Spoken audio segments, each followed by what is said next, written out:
क्या आप जानना चाहते हैं किस तरीके से एक ब्लैक हैट हैकर केवल वाईफाई के जरिए आपका सारा डेटा चुरा सकता है और आप किस तरीके से इस प्रोसेस से सेफ रह सकते हैं? तो चलते हैं कंप्लीट प्रोसेस, जहां पे हम समझेंगे हमारे वाईफाई की वल्नरेबिलिटीज और कैसे उनको सुधारा जाए।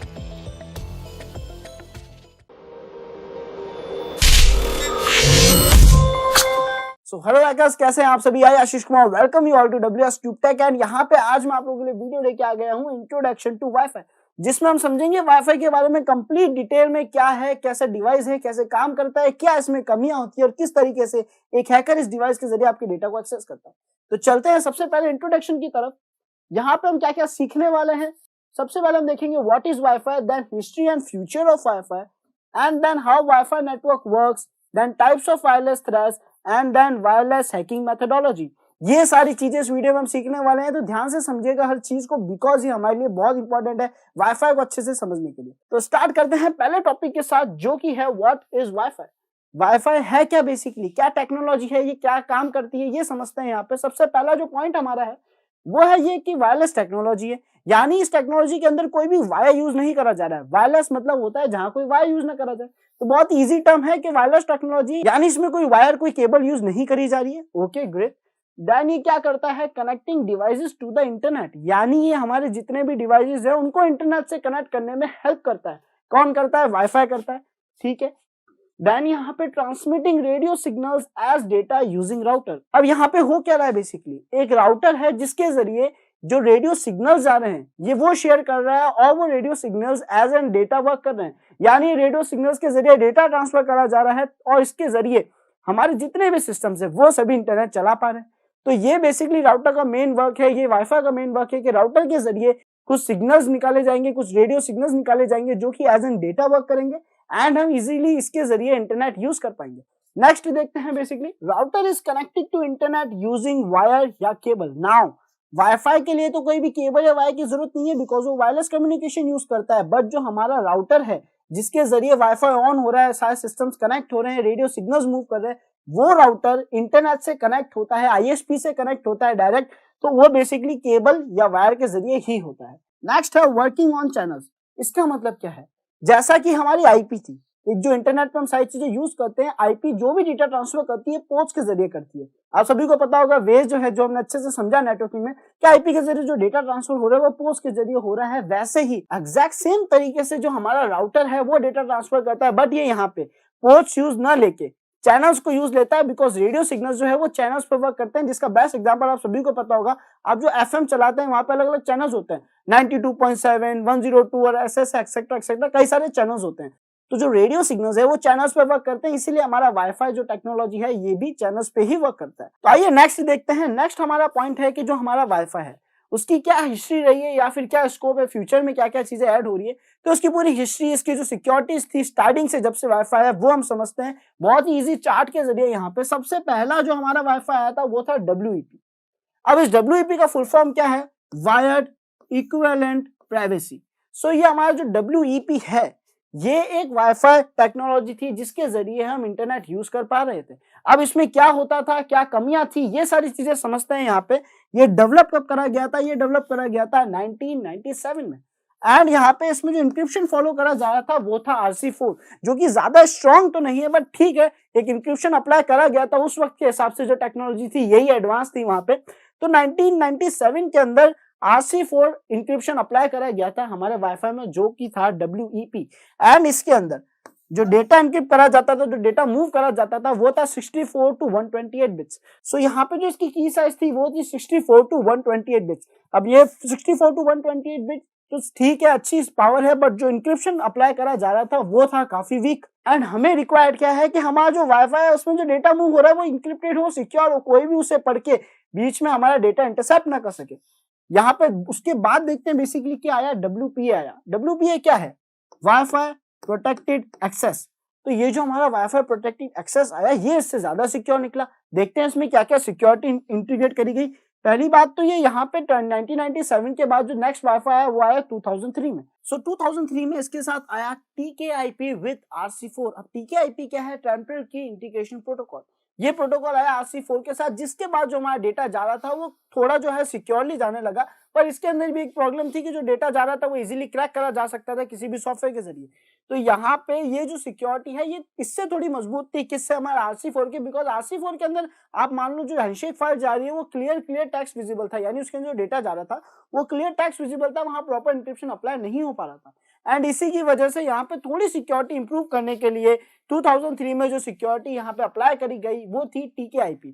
क्रैक तो ये भी हो जाती थी बट हल्की सी मेहनत लगती थी, देन ये क्रैक करा जाता था। इसके जो पासवर्ड जो हैंडशेक फाइल में पासवर्ड जाते थे, यानी जो भी डेटा यहाँ से वहां ट्रांसफर हो रहा था वो ज्यादा सिक्योर नहीं था, अच्छे से इनक्रिप्टेड नहीं था। एंड यहाँ पे 128 बिट की जो की है वो यूज ली जा रही थी, की साइज जो थी वो 128 बिट की थी। इसके बाद WPA2 आया जो कि आज हम सभी के एंड्रॉइड डिवाइसेस में, लैपटॉप्स में यूज करा जा रहा है। WPA2 आज वो टेक्नोलॉजी जो हमारे यहाँ पे यूज ली जा रही है, जो कि उसके आगे की भी कुछ टेक्नोलॉजीज आ गई है। लाईफाई के बारे में आपने सुना होगा। तो ये जो WPA2 है इसके बारे में समझते हैं। इसका नाम है वाईफाई प्रोटेक्टेड एक्सेस 2। एंड ये जैसे ही आया ये अपने साथ लाया बहुत ही अच्छी इंक्रिप्शन टेक्निक जो कि है AES CCMP। एंड किस टाइम में आया, ये आया हमारे 2004 में। सो 2003 से 2004 देखे तो आप 1 ही ईयर में बेसिकली यहाँ पे एक अच्छी सिक्योरिटी आ गई जो कि था AES इंक्रिप्शन।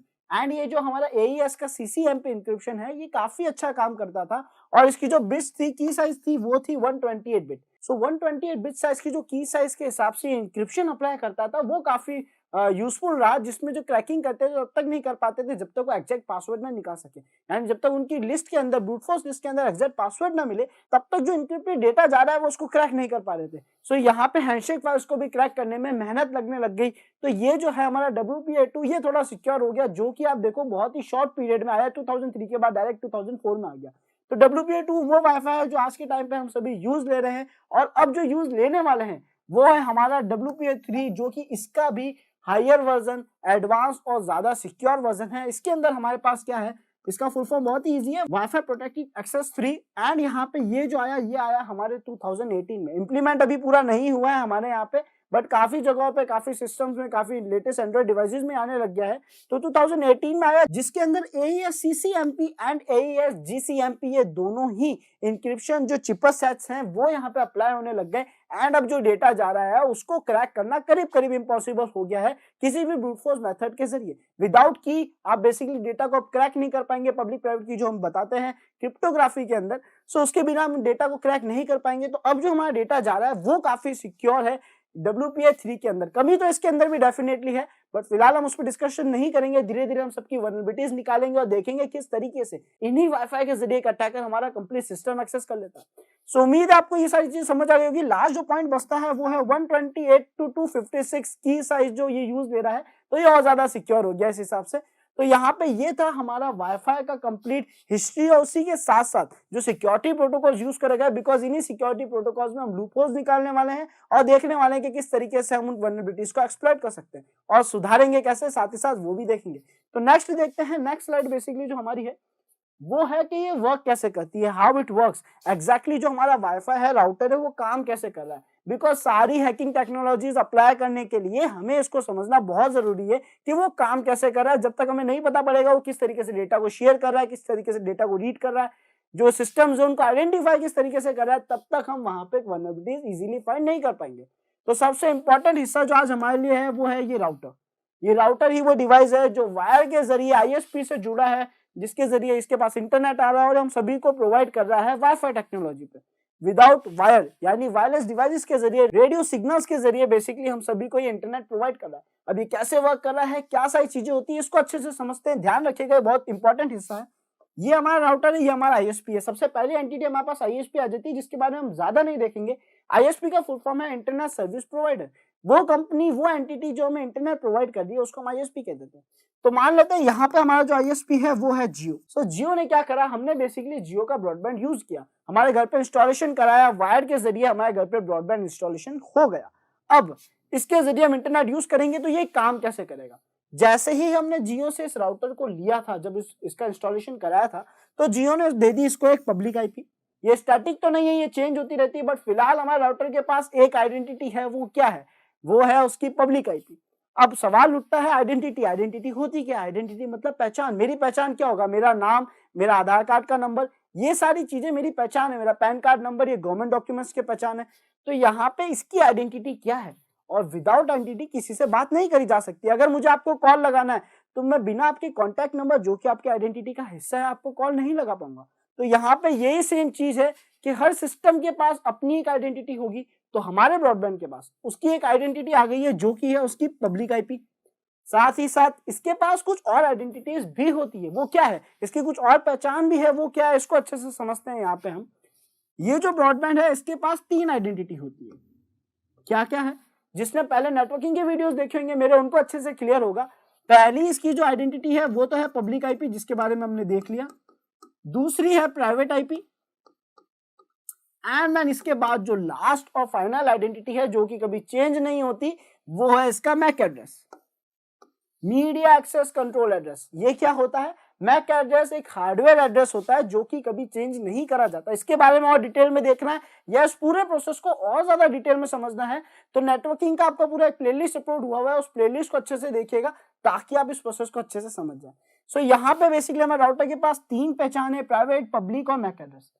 प्राइवेट आईपी की जो बात करें तो इसके पास एक और चीज होती है, हमारे राउटर के पास एक बैंडविड्थ होती है। जैसे जियो के पास पब्लिक आईपी की बैंडविड्थ थी जिसमें वो किसी को भी पब्लिक आईपी अलॉट कर सकता था, वैसे ही हमारे राउटर के पास भी प्राइवेट आईपी की एक लिस्ट होती है जिसके जरिए वो हर सिस्टम को एक आईपी अलॉट कर पाए, बिकॉज विदाउट आइडेंटिटी वो किसी से बात ही नहीं कर पाएगा। तो ये सभी को एक पहचान देता है ताकि इन सभी से कम्युनिकेशन एस्टेब्लिश कर सके लोकल एरिया नेटवर्क में। तो यहाँ पे हमारे इस राउटर के पास जो नंबर ऑफ आईपीज है वो कहां से कहां तक है देख लेते हैं। वो है 192.168.1.0 से लेकर ये रेंज होती है 255.255.255.255।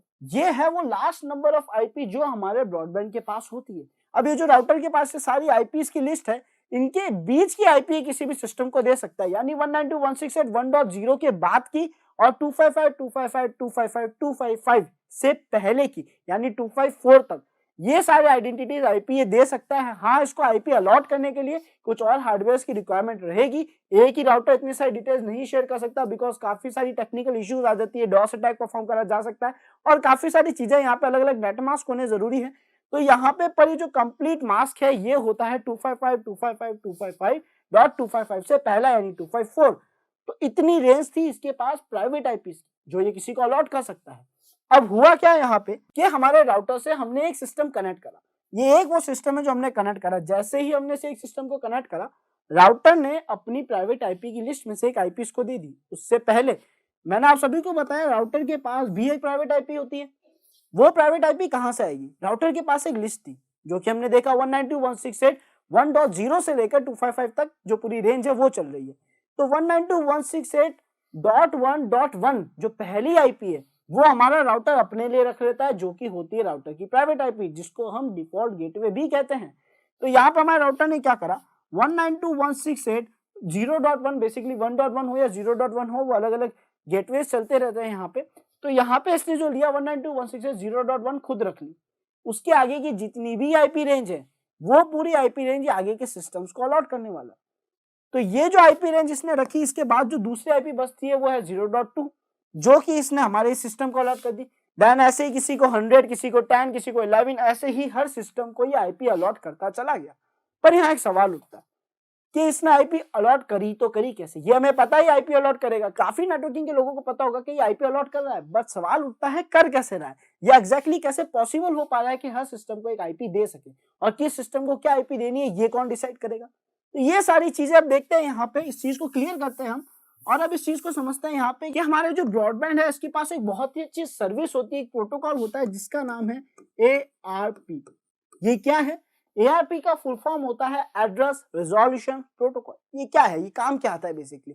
ARP का मतलब है एक ऐसा प्रोटोकॉल जो कि आपका एड्रेस पता करेगा कि आपके पास क्या एड्रेस अलॉटेड है, और यही प्रोटोकॉल इसकी मदद करता है हर सिस्टम की आईपी पता करने के लिए, उसका मैक एड्रेस पता करने के लिए और किसी सिस्टम को नई आईपी अलॉट करने के लिए।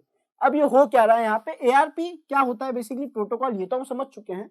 राउटर क्या करता है, ARP पैकेज भेजता है। अब ARP पैकेज क्या है, यानी ये रेडियो सिग्नल्स के जरिए डेटा शेयर करेगा ARP पैकेज के, जो कि क्या करेंगे सिस्टम से, हर सिस्टम से जाके पूछेंगे कि आपके पास कौन सी आईपी है।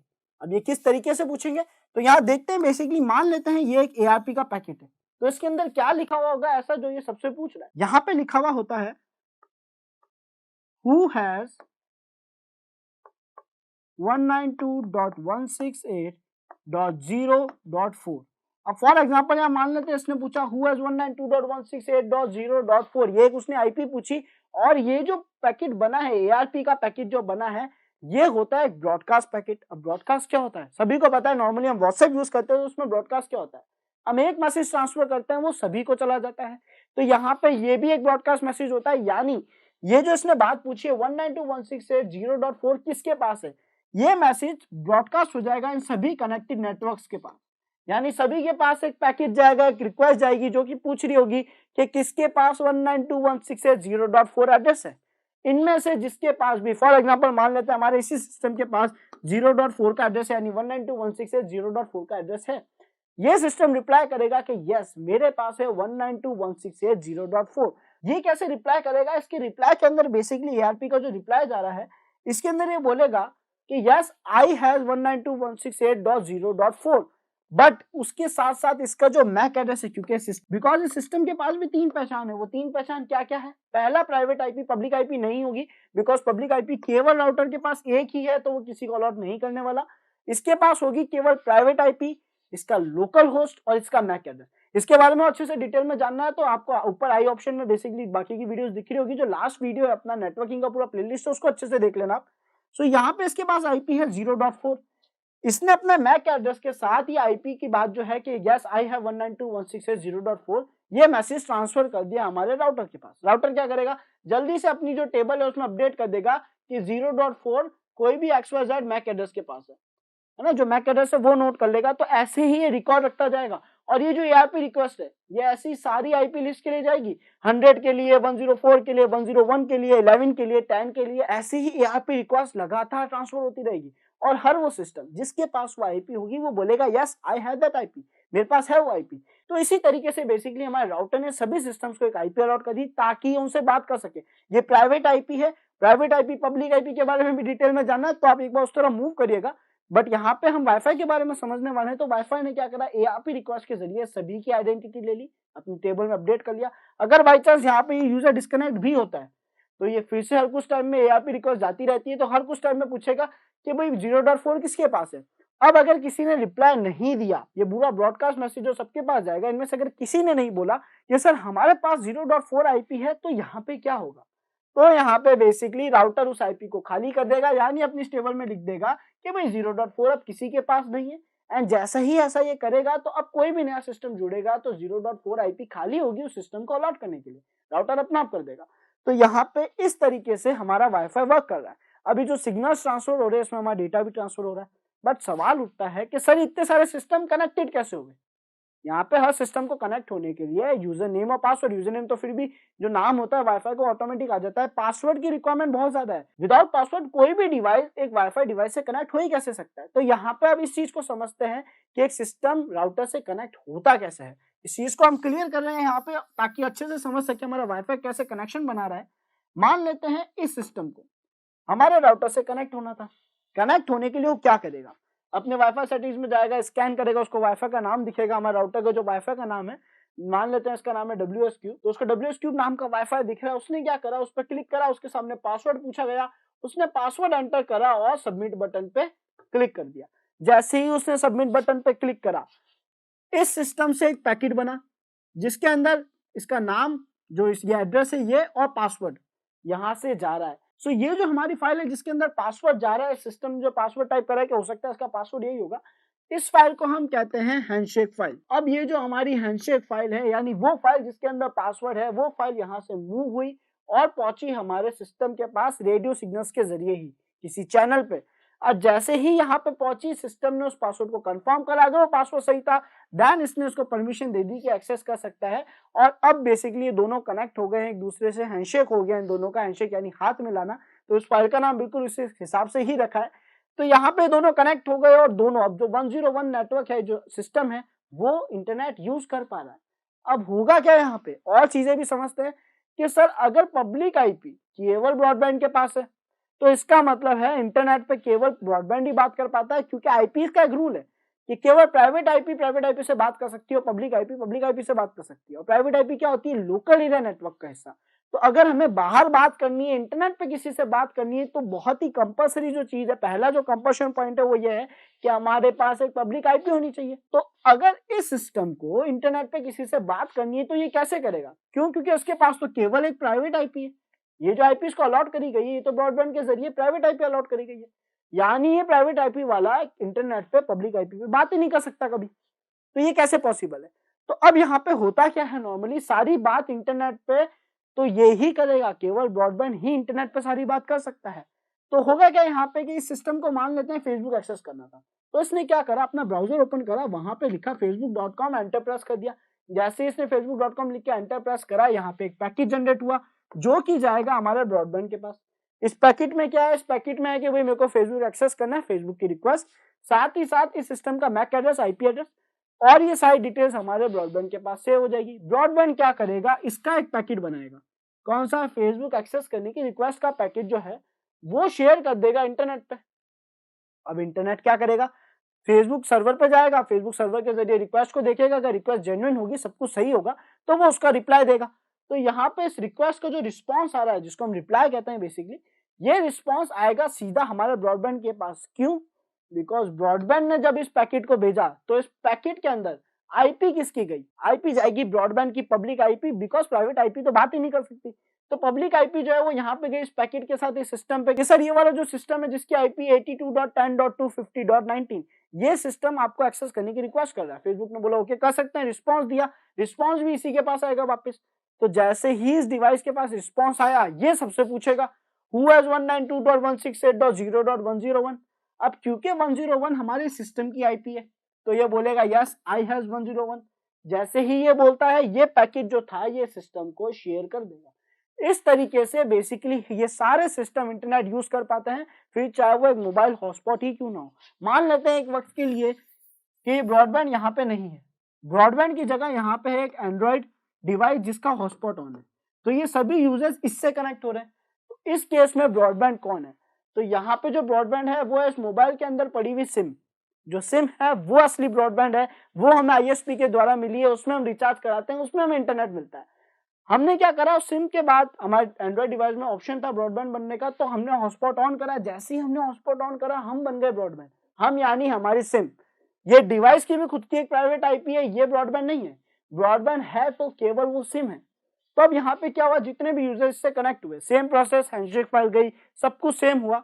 इस यूजर ने फेसबुक एक्सेस करने की रिक्वेस्ट करी, वो जाएगी हमारे एंड्रॉइड डिवाइस के पास, यानी हमारे सिम के पास। वो सिम उस रिक्वेस्ट को भेजेगी इंटरनेट पे अपनी पब्लिक आईपी से, पब्लिक आईपी केवल होगी हमारे सिम के पास। जैसे ही उसका रिप्लाई आएगा हमारे सिम के पास, सिम पूछेगा हु हैज 192.168.0.101। तो जैसे ही ये बोलेगा यस आई एम 0.101, हमारी सिम वो पैकेट इसको शेयर कर देगी। क्यों? क्योंकि ये सारे एक ही प्राइवेट आईपी में जुड़े हुए हैं। तो इस तरीके से हमारा ये नेटवर्क जो वाईफाई है ये वर्क कर रहा है। असल में वाईफाई को क्या चाहिए, एक एआरपी पैकेट, ताकि पता पड़े किसके पास क्या आईपी है। दूसरी चीज, सारा डेटा हमारे वाईफाई से ही होके जाता है, हमारे वाईफाई से जो राउटर के पास पहुंचता है, राउटर उसको आगे भेजता है। तो ये सारा वर्क तो हो गया हमारे राउटर का, चाहे वो सिम हो चाहे वो ये डिवाइस हो। वाईफाई क्या कर रहा है, कनेक्शन बना रहा है रेडियो सिग्नल्स वेव्स के जरिए। तो यहाँ पे जो रेडियो सिग्नल्स मूव हो रहे हैं वो अलग अलग चैनल पे हो रहे हैं। यानी ये जो डिवाइस कनेक्ट हुआ, ये जो हमारा हॉटस्पॉट ऑन हुआ, ये मान लेते हैं चैनल नंबर 11 पे हुआ। तो जितने भी यूजर्स हैंडशेक फाइल भेजेंगे, कनेक्शन की रिक्वेस्ट भेजेंगे या अपना कोई भी डेटा भेजेंगे, वो कौन से चैनल पे भेजेंगे, चैनल नंबर 11। और ऐसा क्यों? बिकॉज हमारा ब्रॉडबैंड जो है वो चैनल नंबर 11 पे ही रेडियो सिग्नल जनरेट कर रहा है या रीड कर रहा है।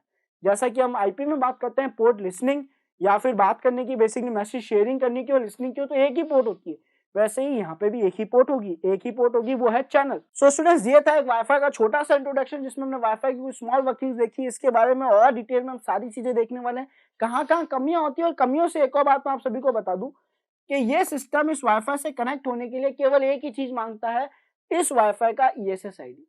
जैसे कि आप सभी ने देखा होगा हमारे एंड्रॉइड डिवाइसेस में और कई सिस्टम्स में, ये आज के टाइम पे बहुत बड़ी कमी है। वो क्या है कि हमारे एंड्रॉइड डिवाइस में अगर हम किसी वाईफाई से कनेक्ट हो जाते हैं, मान लेते हैं एक वाईफाई है जिसका नाम है WS क्यूब, हम आज उससे कनेक्ट हो गए, पासवर्ड सही डाल के या फिर ओपन था तो कनेक्ट हो गए। फ्यूचर में अगर हम चाहे ना चाहे, जैसे ही हम उस वाईफाई की रेंज में जाते हैं और अगर हमारे डिवाइस का वाईफाई ऑन है, तो ये वाईफाई उस हॉटस्पॉट से ऑटोमेटिकली कनेक्ट हो जाता है बिना हमारे चाहे। अगर हम नहीं भी चाह रहे हैं तो भी कनेक्ट हो जाता है। ये काफी बड़ी कमी, और ऐसा क्यों हो पाता है? बिकॉज वो रीड करता है केवल ESSID, जो कि होता है इस वाईफाई का नाम, जो कि था WS क्यूब। तो जहां भी वो जाए उसको WS क्यूब का नाम का कोई भी वाईफाई दिखेगा तो जो पासवर्ड उसके पास सेव था वो वहां पे शेयर कर देता है। ये कमी है, यानी वो मैक एड्रेस मैच नहीं करता पहले, वो सीधा उस नाम के हिसाब से डेटा ट्रांसफर कर देता है, जो कि एक बहुत बड़ी कमी है जिसको अब सुधारने पे वर्क करा जा रहा है हमारे WPA3 में या फिर उसके आने वाली टेक्नोलॉजीज में। तो उम्मीद है ये जो मैंने आप सभी को समझाया अच्छे से क्लियर हो गया होगा। नेक्स्ट देखते हैं कुछ और इंपॉर्टेंट चीजें जो है उनको भी स्टडी कर लेते हैं साथ ही साथ, जैसा कि हमारे वाईफाई डिवाइस के अंदर कितने तरीके के मैलवेयर, कितने तरीके के अटैक्स होते हैं, थ्रेट्स कितने तरीके के होते हैं, क्या क्या कमियां होती है नॉर्मली एक वाईफाई डिवाइस के अंदर। इसको अच्छे से समझिएगा क्योंकि ये सारे अटैक्स हम प्रैक्टिकली परफॉर्म करने वाले हैं, तो अगर आप एक बार समझ जाओगे तो आपके लिए बहुत बेहतर रहेगा। तो यहाँ पे जो सबसे पहला थ्रेट जिसके बारे में हम पढ़ने वाले हैं वो है डॉस, डिनायल ऑफ सर्विस। अब ये क्या है? डॉस अटैक होता है एक ऐसा अटैक जिसमें बेसिकली एक सिस्टम, एक अटैकर सिस्टम एक नॉर्मल सिस्टम पे इतना ज्यादा डेटा भेजता है, इतना ज्यादा डेटा प्रोसेसिंग के लिए भेजता है कि ये जो हमारा नॉर्मल सिस्टम है ये हैंग हो जाता है।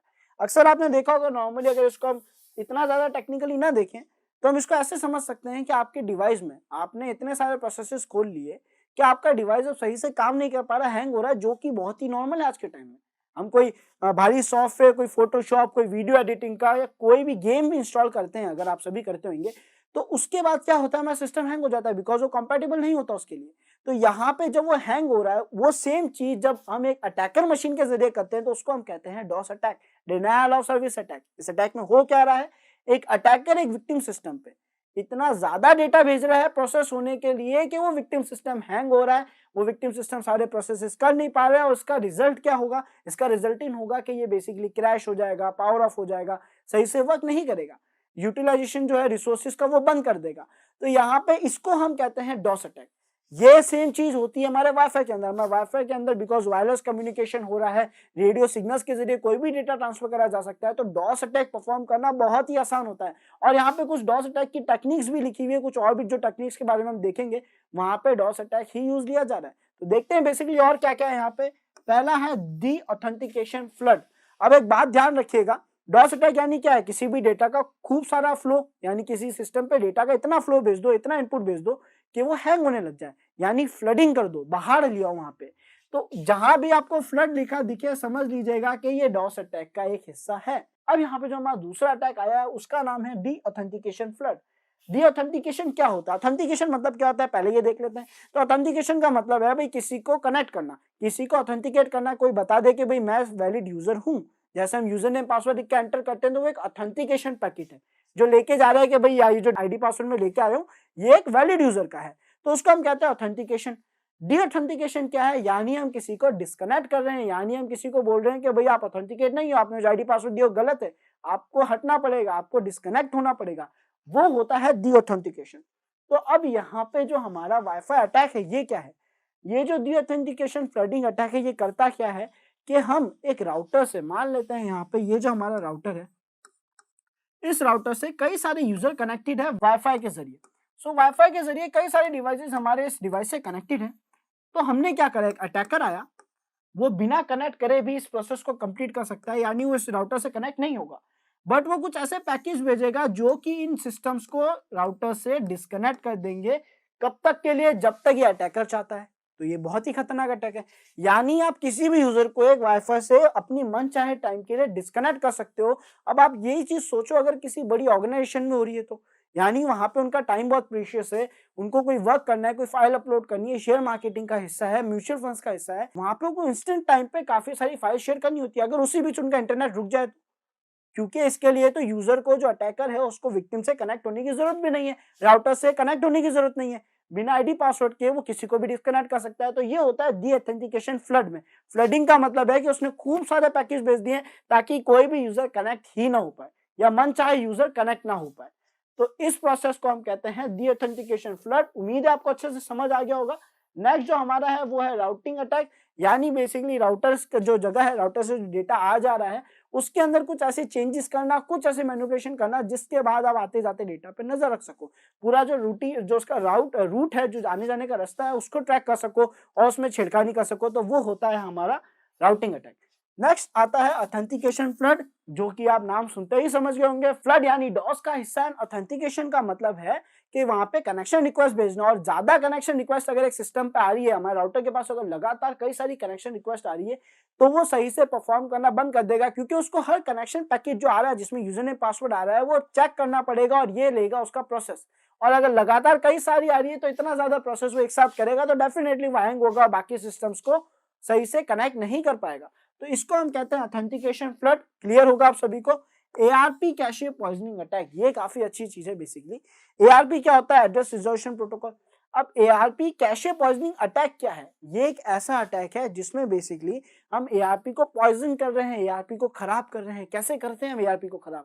अब एआरपी में कुछ ऐसे पैकेज भेज रहे हैं या पैकेज का फ्लो इतना ज्यादा रख रहे हैं कि जो भी एआरपी का रिकॉर्ड हो रहा था वो हो जा रहा है खराब। इसको हम कहते हैं एआरपी कैशे पॉइजनिंग। ये प्रैक्टिकली कैसे वर्क करते हैं सारे अटैक्स, ये हम करके देखेंगे, उसको अच्छे से समझेंगे और उनको सुधारा कैसे जाए ये भी साथ ही साथ देखेंगे। नेक्स्ट है हमारे पास power saving attack. Power saving attack क्या होता है? एक ऐसा अटैक जिसमें बेसिकली हम हमारे सिस्टम को स्लीप मोड में ले जाते हैं ताकि बाकी सारे यूजर्स उससे कनेक्ट ना हो सके। यानी जो सिग्नल्स है उनके जरिए हम दिखाएंगे कि हमारा जो राउटर है वो है स्लीप मोड में, जिसके जरिए कोई भी डिवाइस उससे कनेक्ट ना हो पाएगा। तो इसको हम कहते हैं पावर सेविंग अटैक। कैसे काम करते हैं प्रैक्टिकली देखेंगे इसको भी। देन हमारे पास है टीकेआईपी एमआईसी एक्सप्लॉइटेशन। नाउ ये क्या है? एक्सप्लॉइटेशन वर्ड जहां भी आप समझ जाइएगा कि कमी के जरिए एक्सप्लॉइट करके सिस्टम का एक्सेस लिया जाता है। यानी हमारे राउटर में कमी होती है जो कि है टीकेआईपी की कमी। सो टीकेआईपी एमआईसी की जो एक्सप्लॉइट है उसका यूज लेके बेसिकली राउटर का एक्सेस ले लिया जाता है, जो कि काफी ज्यादा वर्नेबल है। इसके बारे में हम काफी डिटेल में देखेंगे। नेक्स्ट पॉइंट पे बढ़ते हैं, कुछ आइडिया ले रहे हैं हम इनका टेक्निक्स का सारे का। Access point theft. Access point क्या होता है? बेसिकली एक्सेस पॉइंट होता है उस सिस्टम का एड्रेस जहां से वो कनेक्ट होगा, जहां पे बातचीत करेगा। तो एक्सेस पॉइंट थेफ्ट यानी किसी का आईपी चुरा के खुद रख लेना, जिसको हम बेसिकली स्पूफिंग भी कहते हैं, वो यहाँ पे परफॉर्म करा जाता है। सो नेक्स्ट है हमारे पास डिसएसोसिएशन अटैक। ये डिसएसोसिएशन अटैक होता क्या है? बेसिकली ये एक ऐसा अटैक है जिसमें बेसिकली राउटर से यूजर में जो डेटा ट्रांसफर हो रहा है उस कनेक्शन को अगर हम ब्रेक कर दें तो उसको हम कहते हैं डिसएसोसिएशन अटैक। इस अटैक के जरिए हम सिस्टम का जो कनेक्शन है वो ब्रेक कर सकते हैं, तो वो अटैक यहाँ पे यूज करा जाता है। सो नेक्स्ट है हमारे पास EAP failure. EAP failure basically क्या होता है? एक ऑथेंटिकेशन प्रोसेस होता है जिसमें टेलर्स भी यूज होता है। तो जब ये मिसकॉन्फिगर्ड हो, यानी यहाँ पे प्रॉपर कॉन्फ़िगरेशन अप्लाई ना करी गई हो, तो ईएपी फेलियर अटैक परफॉर्म करा जाता है जिसमें ऑथेंटिकेशन की प्रॉपर कॉन्फ़िगरेशन अप्लाई नहीं करी गई होगी। इसके बाद आता है हमारे पास beacon flood. And beacon flood attack क्या है? ये एक ऐसा अटैक है जिसमें बेसिकली क्या होता है कि कई सारे एपीएन से रिलेटेड बेसिकली जो ईएसएस आईडी होती है उससे रिलेटेड कई सारे यूजर्स बना दिए जाते हैं, जो कि यूजर्स को कंफ्यूज करते हैं कि वो किससे कनेक्ट हो, जिसके जरिए अगर कोई आपके डिवाइस से कनेक्ट हो जाता है तो इससे उसको काफी नुकसान हो सकता है, बिकॉज सारा डेटा आखिर में तो ब्रॉडबैंड से होते हुए ही ट्रांसफर होता है। तो उसके बाद काफी कंट्रोल हो जाता है। तो इसको हम कहते हैं बीकन फ्लड। अब फ्लडिंग यहाँ पे क्यों हो रही है? फ्लडिंग के जरिए बेसिकली यूजर कंफ्यूज हो जा रहा है। तो ये सारी चीजें जो हैं ये टाइप्स ऑफ थ्रेट्स हैं। इसके अलावा भी कुछ कुछ थ्रेट्स नए भी हैं जिनके बारे में हम और पढ़ने वाले हैं प्रैक्टिकली। तो नेक्स्ट देखते हैं बेसिकली क्या है। नेक्स्ट है हमारे पास वायरलेस हैकिंग मेथोडोलॉजी। नाउ ये सारी अटैक्स पढ़ने के बाद, वाईफाई की वर्किंग पढ़ने के बाद जो मेन और इंपॉर्टेंट हिस्सा बच गया है वो ये है कि वाईफाई को हैक करने का तरीका क्या है, क्या स्टेप्स है। तो ये स्टेप बाय स्टेप प्रोसेस है जिसके जरिए हम वाईफाई को हैक करते हैं। इस प्रोसेस को अच्छे से समझते हैं ताकि हम अलग अलग अटैकिंग टेक्निक्स के प्रोसेस थोड़े बहुत डिफरेंट हो सकते हैं पर करीब करीब सेम रहेंगे, एंड उन्हीं प्रोसेस के जरिए हम इस वाईफाई को कॉम्प्रोमाइज कर पाएंगे और सिक्योर भी उसी प्रोसेस से करेंगे। सो सबसे पहला है वाईफाई डिस्कवरी, यानी वाईफाई को डिस्कवर करना। आसपास जो भी वाईफाई का नाम है उसकी रेंज में जाना, उसको डिस्कवर करना। देन उसकी जीपीएस मैपिंग करना, यानी ये कंफर्म करना कि वो हमसे कितना दूर है, किस जगह पे वो लगा हुआ है, कितना ज्यादा डिले हो सकता है, बेसिकली कितना दूर हो सकता है, ताकि जितना हम उसके पास जाएंगे हमारा कनेक्शन स्ट्रांग होगा, हमारे वाईफाई की जो अटैकिंग टेक्निक्स है वो फास्ट परफॉर्म कर पाएगी। नेक्स्ट है हमारे पास वायरलेस ट्रैफिक एनालिसिस, यानी जो भी डेटा आया जा रहा है उसको एनालिस करना, उसको मॉनिटर करना, उस पर नजर रखना, उसको इंटरसेप्ट करने की कोशिश करना और सेव करना। इस पूरे प्रोसेस को हम कहते हैं वाईफाई ट्रैफिक एनालिसिस। नेक्स्ट हमारे पास आता है लॉन्च ऑफ वायरलेस अटैक्स। अब क्योंकि हमने वायरलेस ट्रैफिक को एनालिस करा है, आते जाते डेटा को रीड करा है, वहां पे बैनर ग्रैबिंग भी करी है, वाईफाई के बारे में और डिटेल्स भी ली है, तो अब हमें जो भी अटैक वहां पे सुटेबल लगेगा उस ट्रैफिक के हिसाब से, उस डेटा के हिसाब से जो हमने कलेक्ट करा है वो अटैक हम यहाँ पे अप्लाई करेंगे। सो यहाँ पे लॉन्च ऑफ वायरलेस अटैक, कोई भी अटैक हम अप्लाई कर सकते हैं, डिपेंड करता है हमारे पास डेटा के इंटरसेप्ट हुआ है। नेक्स्ट है वाईफाई इंक्रिप्शन क्रैकिंग। कहीं भी अगर कोई इंक्रिप्शन अप्लाई करी गई है तो हमने काफी डेटा कलेक्ट कर लिया होगा, हमें सारी चीज समझ आ जाएगी तो उस इंक्रिप्शन को क्रैक कर सकते हैं या नहीं कर सकते, और अगर कर सकते हैं तो कैसे करेंगे, ये चीजें ध्यान रखेंगे हम इसमें। देन हमारे पास आता है कॉम्प्रोमाइज द वाईफाई नेटवर्क, जो कि फाइनल स्टेप है। बिकॉज अगर हमने इंक्रिप्शन को क्रैक कर लिया है, अगर हमने अटैक को लॉन्च कर दिया है, तो अब जो फाइनल स्टेप बचेगा वो बस कॉम्प्रोमाइज करना बचेगा, यानी उस सिस्टम पे पूरा एक्सेस ले लेंगे हम, तो उसको हम कहेंगे कॉम्प्रोमाइजेशन। तो यहाँ पे ये है वाईफाई अटैकिंग की मेथोडोलॉजी।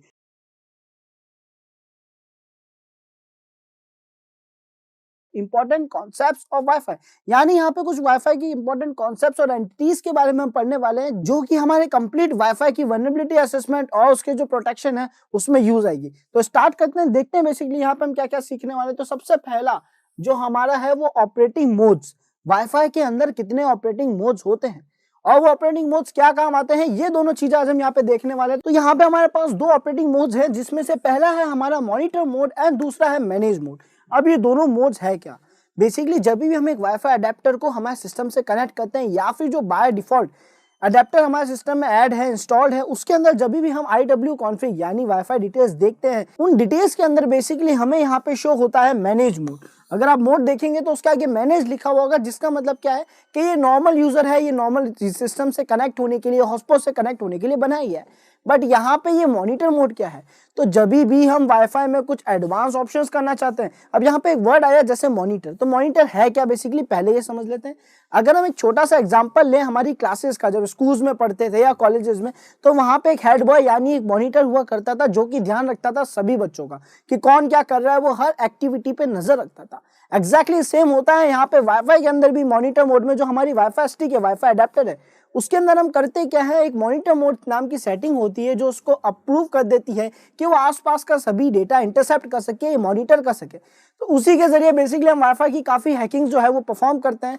तो यहाँ पे मॉनिटर मोड हम हैकर्स के लिए बनाया गया है, या फिर कुछ और एडवांस नेटवर्क एडमिनिस्ट्रेटर के लिए बनाया गया है, जिसके जरिए हम किसी वाईफाई से बिना कनेक्ट हुए उसकी काफी सारी डिटेल्स निकाल सकते हैं। सो वो आता है हमारे यहाँ पे मॉनिटर मोड के अंदर। तो ये नाम याद रखिएगा, आगे हम सेटिंग्स करेंगे जब, तो हमें अच्छे से कंफर्म होगा कि मैनेज मोड को चेंज करके हम कन्वर्ट करेंगे मॉनिटर मोड में, ताकि आने वाला सारा डेटा हम इंटरसेप्ट कर सके। नेक्स्ट देखते हैं कुछ और एंटिटीज के बारे में समझते हैं यहाँ पे। सो नेक्स्ट टॉपिक है हमारा वाईफाई चैनल्स। अब वाईफाई चैनल्स क्या होता है, तो बेसिकली ये तो हमें पता है वाईफाई करता है क्या है, रेडियो सिग्नल्स के जरिए बातचीत करता है, जिसको एज इन डेटा वो ट्रांसफर करेगा। बट यहाँ पे जो रेडियो सिग्नल्स है ये किसी रास्ते से जाएंगे, और ये जो रास्ता है इसको हम कहते हैं चैनल्स। सो जितने भी चैनल्स है वो एक लेवल की फ्रीक्वेंसी रखते हैं, एक नंबर से एक नंबर के बीच की फ्रीक्वेंसी रखते हैं, और अगर उस फ्रीक्वेंसी पे कोई डेटा मूव हो रहा है तो वो चैनल वहां पे यूज में होता है। तो चैनल एग्जैक्टली क्या है, इन पॉइंट्स के जरिए बेसिकली हम समझेंगे। सबसे पहला जो हमारा पॉइंट है वो है वाईफाई फ्रीक्वेंसी बैंड्स। यानी होता क्या बेसिकली, वाईफाई की जो फ्रीक्वेंसीज है, क्योंकि रेडियो सिग्नल्स है तो कई सारी फ्रीक्वेंसीज होगी, उन फ्रीक्वेंसीज के बैंड्स बनाए जाते हैं, और उन बैंड में से जो स्मॉल बैंड्स होते हैं, यानी उनको जब छोटे छोटे ग्रुप्स बना दिए जाते हैं उन बैंड्स का, तो उनको हम कहते हैं चैनल्स। यानी वाईफाई के जो बैंड्स हैं, जो बड़े बड़े बैंड्स हैं, उनका जब हम स्मॉल पार्ट बनाते हैं, छोटे छोटे बैंड्स बनाते हैं, फ्रीक्वेंसी के छोटे छोटे ग्रुप्स बनाते हैं, तो उसको हम कहते हैं स्मॉल बैंड्स यानी चैनल्स। एंड यहाँ पे ये क्या है, ये बेसिकली एक मीडियम टू कनेक्ट है, यानी बात करने का एक जरिया है। जो डेटा ट्रांसफर होगा वो किसी चैनल के जरिए ही हो पाएगा। सो यहाँ पे बैंड्स क्या है यानी चैनल्स क्या है, वो मीडियम टू कनेक्ट है, डेटा को रिसीव या शेयर करने में काम आते हैं। सो इसके बाद बेसिकली जो हम अलग अलग फ्रीक्वेंसीज के वाईफाई यूज करते हैं, जैसे कि 2.4 गीगाहर्ट्ज का अगर मैं वाईफाई यूज कर रहा हूं, तो वहां पे टोटल 11 चैनल्स मेरे को मिलते हैं, यानी टोटल 11 चैनल्स होते हैं जिनको यूज कर सकता हूं मैं डेटा को ट्रांसफर करने के लिए। बट उसी जगह पे जो कि अब एडवांस आ रहा है हमारा 5 गीगाहर्ट्ज का, अगर मैं कोई फ्रीक्वेंसी वाला वाईफाई यूज ले रहा हूँ, तो वहां पे हमारे पास होते हैं 45 चैनल्स, यानी 45 रास्ते होते हैं डेटा की शेयरिंग के लिए। उनमें से कोई भी एक चैनल सिलेक्ट करा जा सकता है, डिपेंड करता है उसकी फ्रीक्वेंसी रेट पे। सो यहाँ पे ये पूरा है जो हम फॉर्मेट अभी हमने समझा है, चैनल एग्जैक्टली है क्या। एक और बार कंक्लूजन निकाल लेते हैं यहाँ पे इसका, कि वाईफाई की जो कंप्लीट फ्रीक्वेंसी बैंड यानी जो रेडियो फ्रीक्वेंसीज होती है, जब हम उनके छोटे ग्रुप्स बनाते हैं तो उन्हें हम कहते हैं चैनल, जो कि हमारे काम आता है कम्युनिकेशन में। एंड साथ ही साथ यहाँ पे दो तरीके के चैनल्स हमें मिल जाएंगे, 2.4 गीगाहर्ट्ज का एंड 5 गीगाहर्ट्ज का। तो ये जो 2 गीगाहर्ट्ज के हमारे डिवाइसेस हैं, ये अलग अलग चैनल्स पे काम करते हैं। जो 2.4 है वो 11 चैनल्स पे वर्क करेगा, एंड जो 5 गीगाहर्ट्ज का हमारा डिवाइस था वो काम करेगा 45 चैनल्स पे। सो ये है चैनल्स के बारे में, उम्मीद आपको ये समझ आ गया होगा। नेक्स्ट देखते हैं wifi major concerns and damages, यानी वाईफाई में मेजर कंसर्न्स क्या रहते हैं और कहाँ पे प्रॉब्लम्स होती है, क्या डैमेजेस रहते हैं नॉर्मली वाईफाई के अंदर। ये सारी चीजें समझेंगे जो कि अब हम रियल प्रैक्टिकल लाइफ में भी देखने वाले हैं। तो एक बार थ्योरेटिकली इन सारी चीजों को देख लेते हैं ताकि हम इन चीजों को प्रैक्टिकली अच्छे से समझ सके। तो यहाँ पे देखते हैं सबसे पहला पॉइंट जो हमारा आया है वो है सिक्योरिटी, जिसके बारे में हम कंप्लीट प्लेलिस्ट में देखने वाले हैं। तो अब ये सिक्योरिटी में कमियां क्या क्या रह जाती है, कुछ एग्जाम्पल्स मैं आप सभी को दे देता हूँ। जब हम नेटवर्किंग पढ़ रहे थे तो हमने एक बात देखी कि यहाँ पे ESSID होता है, BSSID होता है। ESSID जो है वो हमारे वाईफाई का नाम होता है और BSSID होता है हमारे वाईफाई का मैक एड्रेस।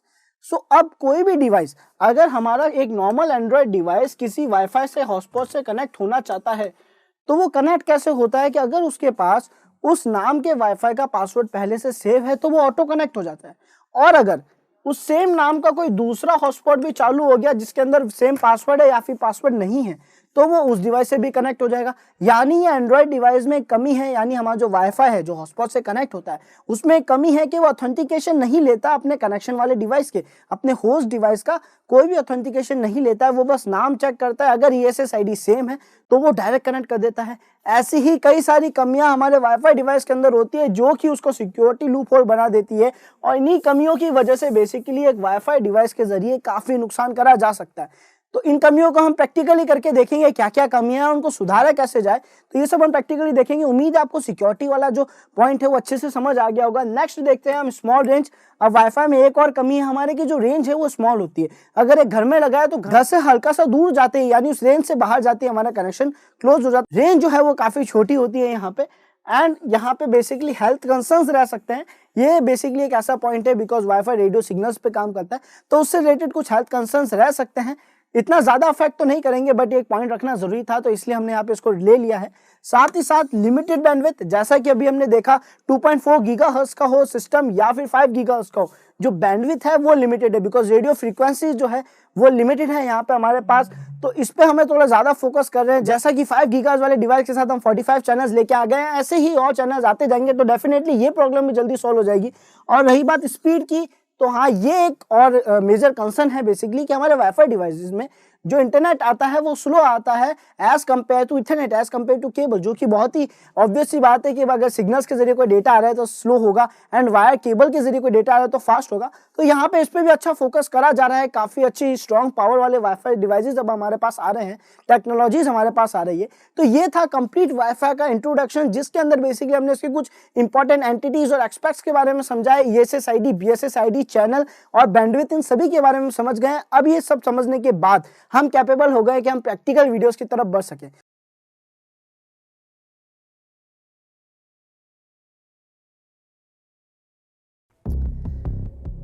वाईफाई नेटवर्क्स में डॉस अटैक कितना डेंजरस हो सकता है, जानना चाहते हैं?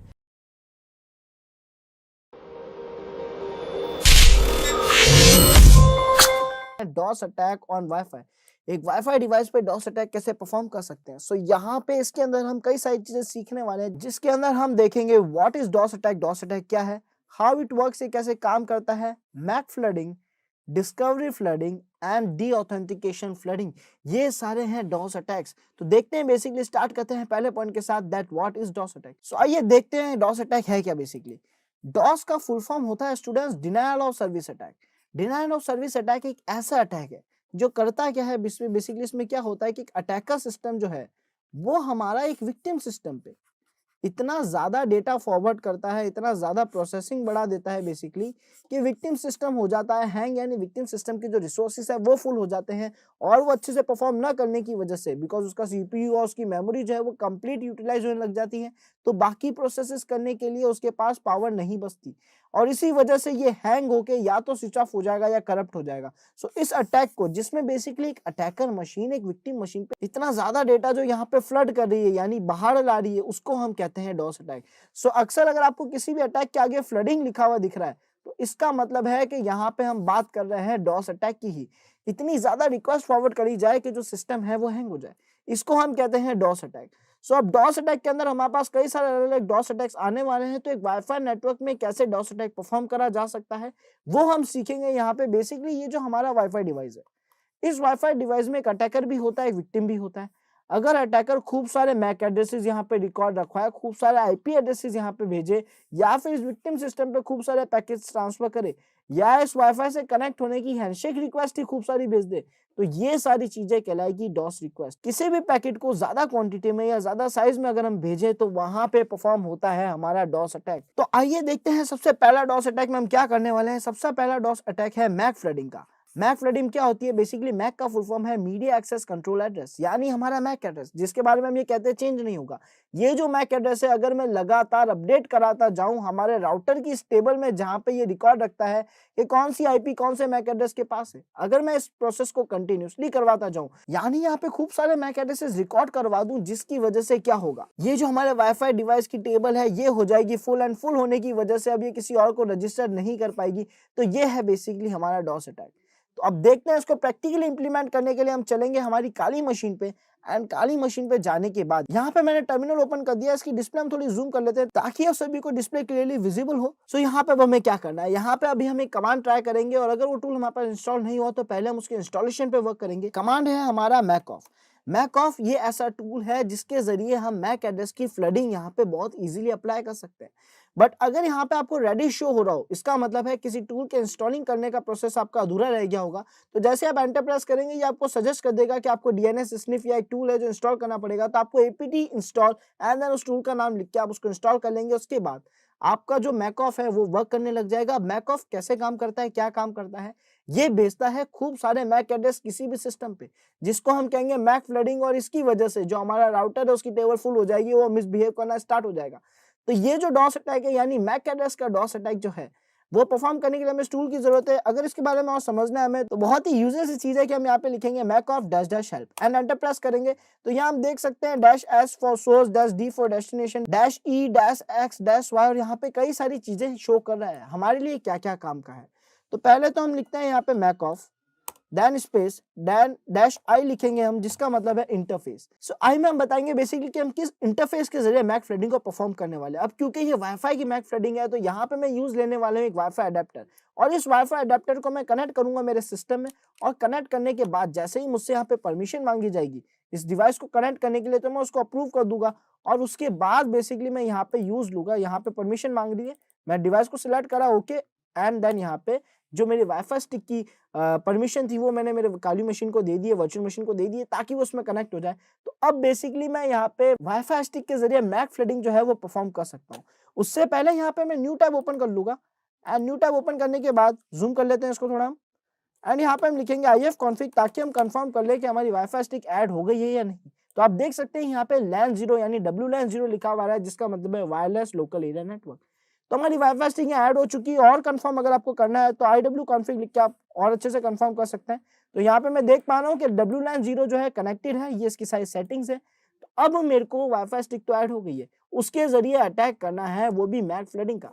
तो कैसे करेंगे, वापस चलते हैं हमारे कमांड पे, एंड यहाँ पे मैं जाके लिखूंगा Mac of dash I and then WLAN 0, and इसके बाद जैसा कि हम देख सकते हैं डैश एस के जरिए। सो अब यहाँ पे डैश एस जिसका मतलब था सोर्स, यानी जिस पे अटैक परफॉर्म करना है, उसका एड्रेस मुझे यहाँ पे देना है। तो एड्रेस ऑब्वियस सी बात आपको नहीं पता होगा किस पे परफॉर्म करना है, तो नॉर्मली ही हम करते हैं हमारे राउटर पे ही, बिकॉज राउटर सारा रिकॉर्ड रखता है। तो राउटर पे अगर मैक फ्लडिंग करेंगे तो वो बहुत ही एफिशिएंट वर्क कर पाएगी। बट राउटर की IP क्या है, तो हमें ये बात पता है कि जब भी हम IF कॉन्फिग लिखते हैं तो यहाँ पे हमें सारी डिटेल्स दिखाता है, जिसके अंदर हमें हमारे राउटर की डिटेल्स भी दिखाएगा, जो कि होगी 192.168.1.255। ये जो हमारा ब्रॉडकास्ट नेटवर्क है, इसी के जरिए बेसिकली हमारा सारा डेटा शेयर हो रहा है। तो हम यहाँ पे इसी नेटवर्क को यूज लेके यहाँ पे परफॉर्म करने वाले हैं मैक फ्लडिंग। और अगर आपको कंफर्म करना है तो आप यहाँ पे नेट डिस्कवर लिख सकते हैं। जैसे ही आप नेट डिस्कवर लिख के एंटर करेंगे रूट प्रिविलेजेस के साथ, तो पहले sudo su दे देते हैं। ओके, सो sudo su वापस सही से लिख देते हैं, एंड देन यहाँ पे sudo su लिखने के बाद मेरे को लिखना है नेट डिस्कवर, एंटर प्रेस करूंगा। तो नेट डिस्कवर लिखने के बाद क्या होगा, जितने भी मेरे आसपास के एरिया में नेटवर्क होंगे, यानी लोकल एरिया नेटवर्क से जो भी सिस्टम्स में डिवाइस से जुड़े होंगे, सेम वाईफाई से जुड़े होंगे, उन सभी का मैक एड्रेस मेरे को यहाँ पे प्रेजेंट होना स्टार्ट हो जाएगा, एंड उसी मैक एड्रेस के जरिए मैं यहाँ पे मैक फ्लडिंग अप्लाई करूंगा। एक और चीज मैं कंफर्म कर लेता हूँ कि मैं किसी डिवाइस से कनेक्ट हूँ। ओके परफेक्ट, सो इथरनेट से बेसिकली डिस्कनेक्ट हो गया हूँ मैं, ताकि अच्छे से वर्क हो पाइए। एंड अब मैं यहाँ पे इस प्रोसेस को स्टॉप करके एक बार फिर से स्टार्ट कर देता हूँ। सो यहाँ पे नेट डिस्कवर करने के बाद मैं देख सकता हूँ कि जो VMware के जो मेरे हार्डवेयर जो वर्चुअल डिवाइसेस थे वो यहाँ पे शो हो रहे हैं। तो इनके अंदर भी मेरे पास जो है हमारा राउटर का एड्रेस आ रहा है, मैं इस पे भी अटैक कर सकता हूँ। साथ ही साथ जैसा कि मैंने IW कॉन्फ़िग करके देखा 192.168.1 डॉट, सो जैसे ही मैंने यहाँ पे IF कॉन्फ़िग करा, देन मैं देख सकता हूँ कि मेरा जो LAN 0 है उसका जो मेरा बेसिकली जो मेरा वाईफाई है जिससे मैं कनेक्टेड हूँ उसका जो IP शो हो रहा है 192.168.1.255 शो हो रहा है। मैं चाहूँ तो इस पे भी ये ब्रॉडकास्ट नेटवर्क है तो इस पे भी मैक थ्रेडिंग कर सकता हूँ। साथ ही साथ जो पहली आईपी होती है जो कि कंफर्म होता है कि मैं राउटर की उस पे भी कर सकता हूँ। तो फिलहाल मैं क्या करने वाला हूँ, मैं जाऊंगा वापस इस अटैक में, यहाँ पे लिखूंगा 192.168.1.1 जो कि पहली आईपी है जो कि होगी डिफॉल्ट गेटवे मेरे राउटर की। तो मैं चाहता हूँ कि मैं उस पर मैक थ्रेडिंग अप्लाई करूँ या फिर मैं चाहूँ तो 255 पे भी कर सकता हूँ। तो जो एड्रेस आप चाहे ले सकते हैं, चलो एक बार 255 है तो वही ले लेते हैं। एंड बेसिकली यहाँ पे हमें इसका वर्क ही समझना है जो कि ज्यादा इंपॉर्टेंट है कि मैक थ्रेडिंग काम कैसे कर रही है। तो जैसे ही मैं एंटर प्रेस कर रहा हूँ आप देख सकते हैं यहाँ पे कई सारे मैक एड्रेसेस डायरेक्ट फ्लड हो रहे हैं हमारे सिस्टम पे, इस राउटर पे। तो इससे होगा क्या, अगर ये राउटर इन रिक्वेस्ट को एक्सेप्ट करेगा, जो कि अभी मैं नेटवर्क को खराब नहीं करना चाहता था इसलिए मैंने इस एड्रेस पे करा है, तो अगर ऐसा करेगा तो जो बेसिकली राउटर है वो अच्छे से परफॉर्म करना बंद कर देगा और कोई भी सिस्टम उस राउटर से कनेक्ट नहीं हो पाएगा बिकॉज उसकी टेबल फुल हो जाएगी। तो इस प्रोसेस को यही हम रोक देते हैं, इसको हम कहते हैं मैक फ्लडिंग।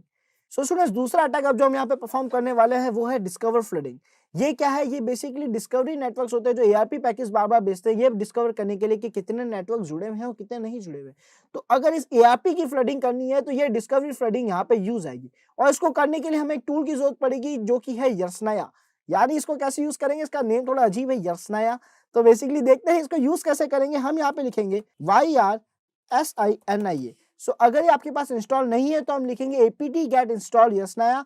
एंड इसका नाम लिखने के बाद अगर मैं एंटर प्रेस करता हूं तो ये मुझे रिकमेंड करेगा कि इसको यूज लेने के लिए कोई ना कोई ऑप्शन यूज लिया जाए और इसकी हेल्प मेरे को बता देगी कि इसको मैं अच्छे से कैसे यूज ले सकता हूं। तो इसका नाम लिखने के बाद हम लिखेंगे -H, एंटर प्रेस करेंगे। एंड अब अगर यहाँ स्क्रॉल अप करूं तो मैं देख सकता हूँ -G का मतलब है ग्राफिकल मोड, यानी ग्राफिकली इस टूल को भी हम यूज ले सकते हैं और इसी ग्राफिकल मोड के जरिए मैं इस टूल को बहुत अच्छे से यूज ले पाऊंगा। तो मैं यहाँ लिखता हूँ यर्सनाया -G एंड एंटर प्रेस करता हूं तो -G के बाद बेसिकली यहाँ पे देख सकते हैं आप कि इसका कंप्लीट ग्राफिकल इंटरफेस हमारे सामने आ गया है। एंड इसी इंटरफेस के जरिए अब हम अटैक करने वाले हैं, वो भी डिस्कवरी का फ्लडिंग अटैक। सबसे पहले हम कुछ DHCP पैकेज बेस के कंफर्म कर लेते हैं कि कितने कनेक्टेड डिवाइसेस हैं यहाँ पे। तो मैं लॉन्च अटैक पे क्लिक करूंगा, DHCP में जाऊंगा, सेंडिंग रॉ पैकेज पे क्लिक करूंगा, ओके कर दूंगा ताकि जितने भी इस एरिया में नेटवर्क ये डिस्कवर कर सकता है वो मेरे सामने आ जाए। और जो भी यहाँ पे आएंगे, जैसे यहाँ पे देख सकते हैं हम 192.168.84.254 ये एड्रेस मेरे सामने आ गया है जो कि इथरनेट का ही है। बट नो इश्यूज, यहाँ पे हम इसके जरिए भी फ्लडिंग तो टेस्ट कर ही लेंगे। तो अब यहाँ पे ये जो नेटवर्क आ रहा है हम क्या करेंगे, इस डिवाइस को सिलेक्ट करने के बाद हम वापस लॉन्च अटैक पे क्लिक करेंगे एंड यहाँ पे हम जाएंगे DHCP के डिस्कवर पैकेज के अंदर। DHCP में हम जाने के बाद यहाँ पहुंचेंगे सेंडिंग डिस्कवर पैकेज, जिसके आगे डॉश में टिक है, यानी ये लगातार डिस्कवर पैकेज सेंड करेगा और इस डिस्कवर पैकेज की वजह से ARP रिक्वेस्ट जनरेट होगी खूब सारी और राउटर फिर से मिसबिहेव करना चालू हो जाएगा और बाकी कनेक्टेड सिस्टम्स भी अच्छे से वर्क नहीं कर पाएंगे, इस नेटवर्क से सही से नहीं जुड़ पाएंगे। तो देखते हैं बेसिकली इसको परफॉर्म करके। जैसे ही मैं ओके प्रेस करूंगा तो यहाँ पे DHCP फ्लडिंग स्टार्ट हो जाएगी। फिलहाल आप देख सकते हैं DHCP के केवल 2 ही पैकेज गए हैं यहाँ पे एंड अब मैं ओके प्रेस कर रहा हूँ और अब आप देख पा रहे हैं कितनी ज्यादा फास्ट बेसिकली DHCP पैकेज जो है ये लगातार शेयर कर रहा है उस नेटवर्क पे। सो यहाँ पे जैसा कि आप देख पा रहे हैं कि हमें इथरनेट नेटवर्क ही शो हो रहे थे, तो LAN नेटवर्क के लिए हमने क्या करा, एडिट इंटरफेस पे क्लिक करा एंड यहाँ पे इथरनेट को हटा के LAN 0 को सिलेक्ट करके ओके कर दिया। और ये करने के बाद क्योंकि अब हमने इथरनेट इंटरफेस से सिलेक्ट कर दिया, हमने फिर से हमारे उस अटैक को लॉन्च करा, लॉन्च पे क्लिक करा, सेंडिंग रो पैकेट पे क्लिक करा और उससे हुआ क्या बेसिकली कि हमारा जो नेटवर्क था वो आसपास के सभी नेटवर्क, बेसिकली हमारे जो नेटवर्क में जितने भी लोग जुड़े हुए हैं उनको डिस्कवर करना चालू हो गया, जिसमें सबसे पहले जो डिस्कवर हुआ है ये हमारा 192.168.1.1 जो कि बेसिकली हमारा ब्रॉडबैंड है। तो इस पे हमें परफॉर्म करना है एक डॉस अटैक। तो इस डॉस अटैक को परफॉर्म करने के लिए हमें इसकी कुछ डिटेल्स लेनी पड़ेगी, जैसे कि यहाँ पे इसका मैक एड्रेस। तो हम इस मैक एड्रेस की जो वैल्यू है इसको यहाँ पे नोट कर लेंगे बिकॉज यहाँ पे अब हम क्या करने वाले हैं, परफॉर्म करने वाले हैं एक डॉस अटैक।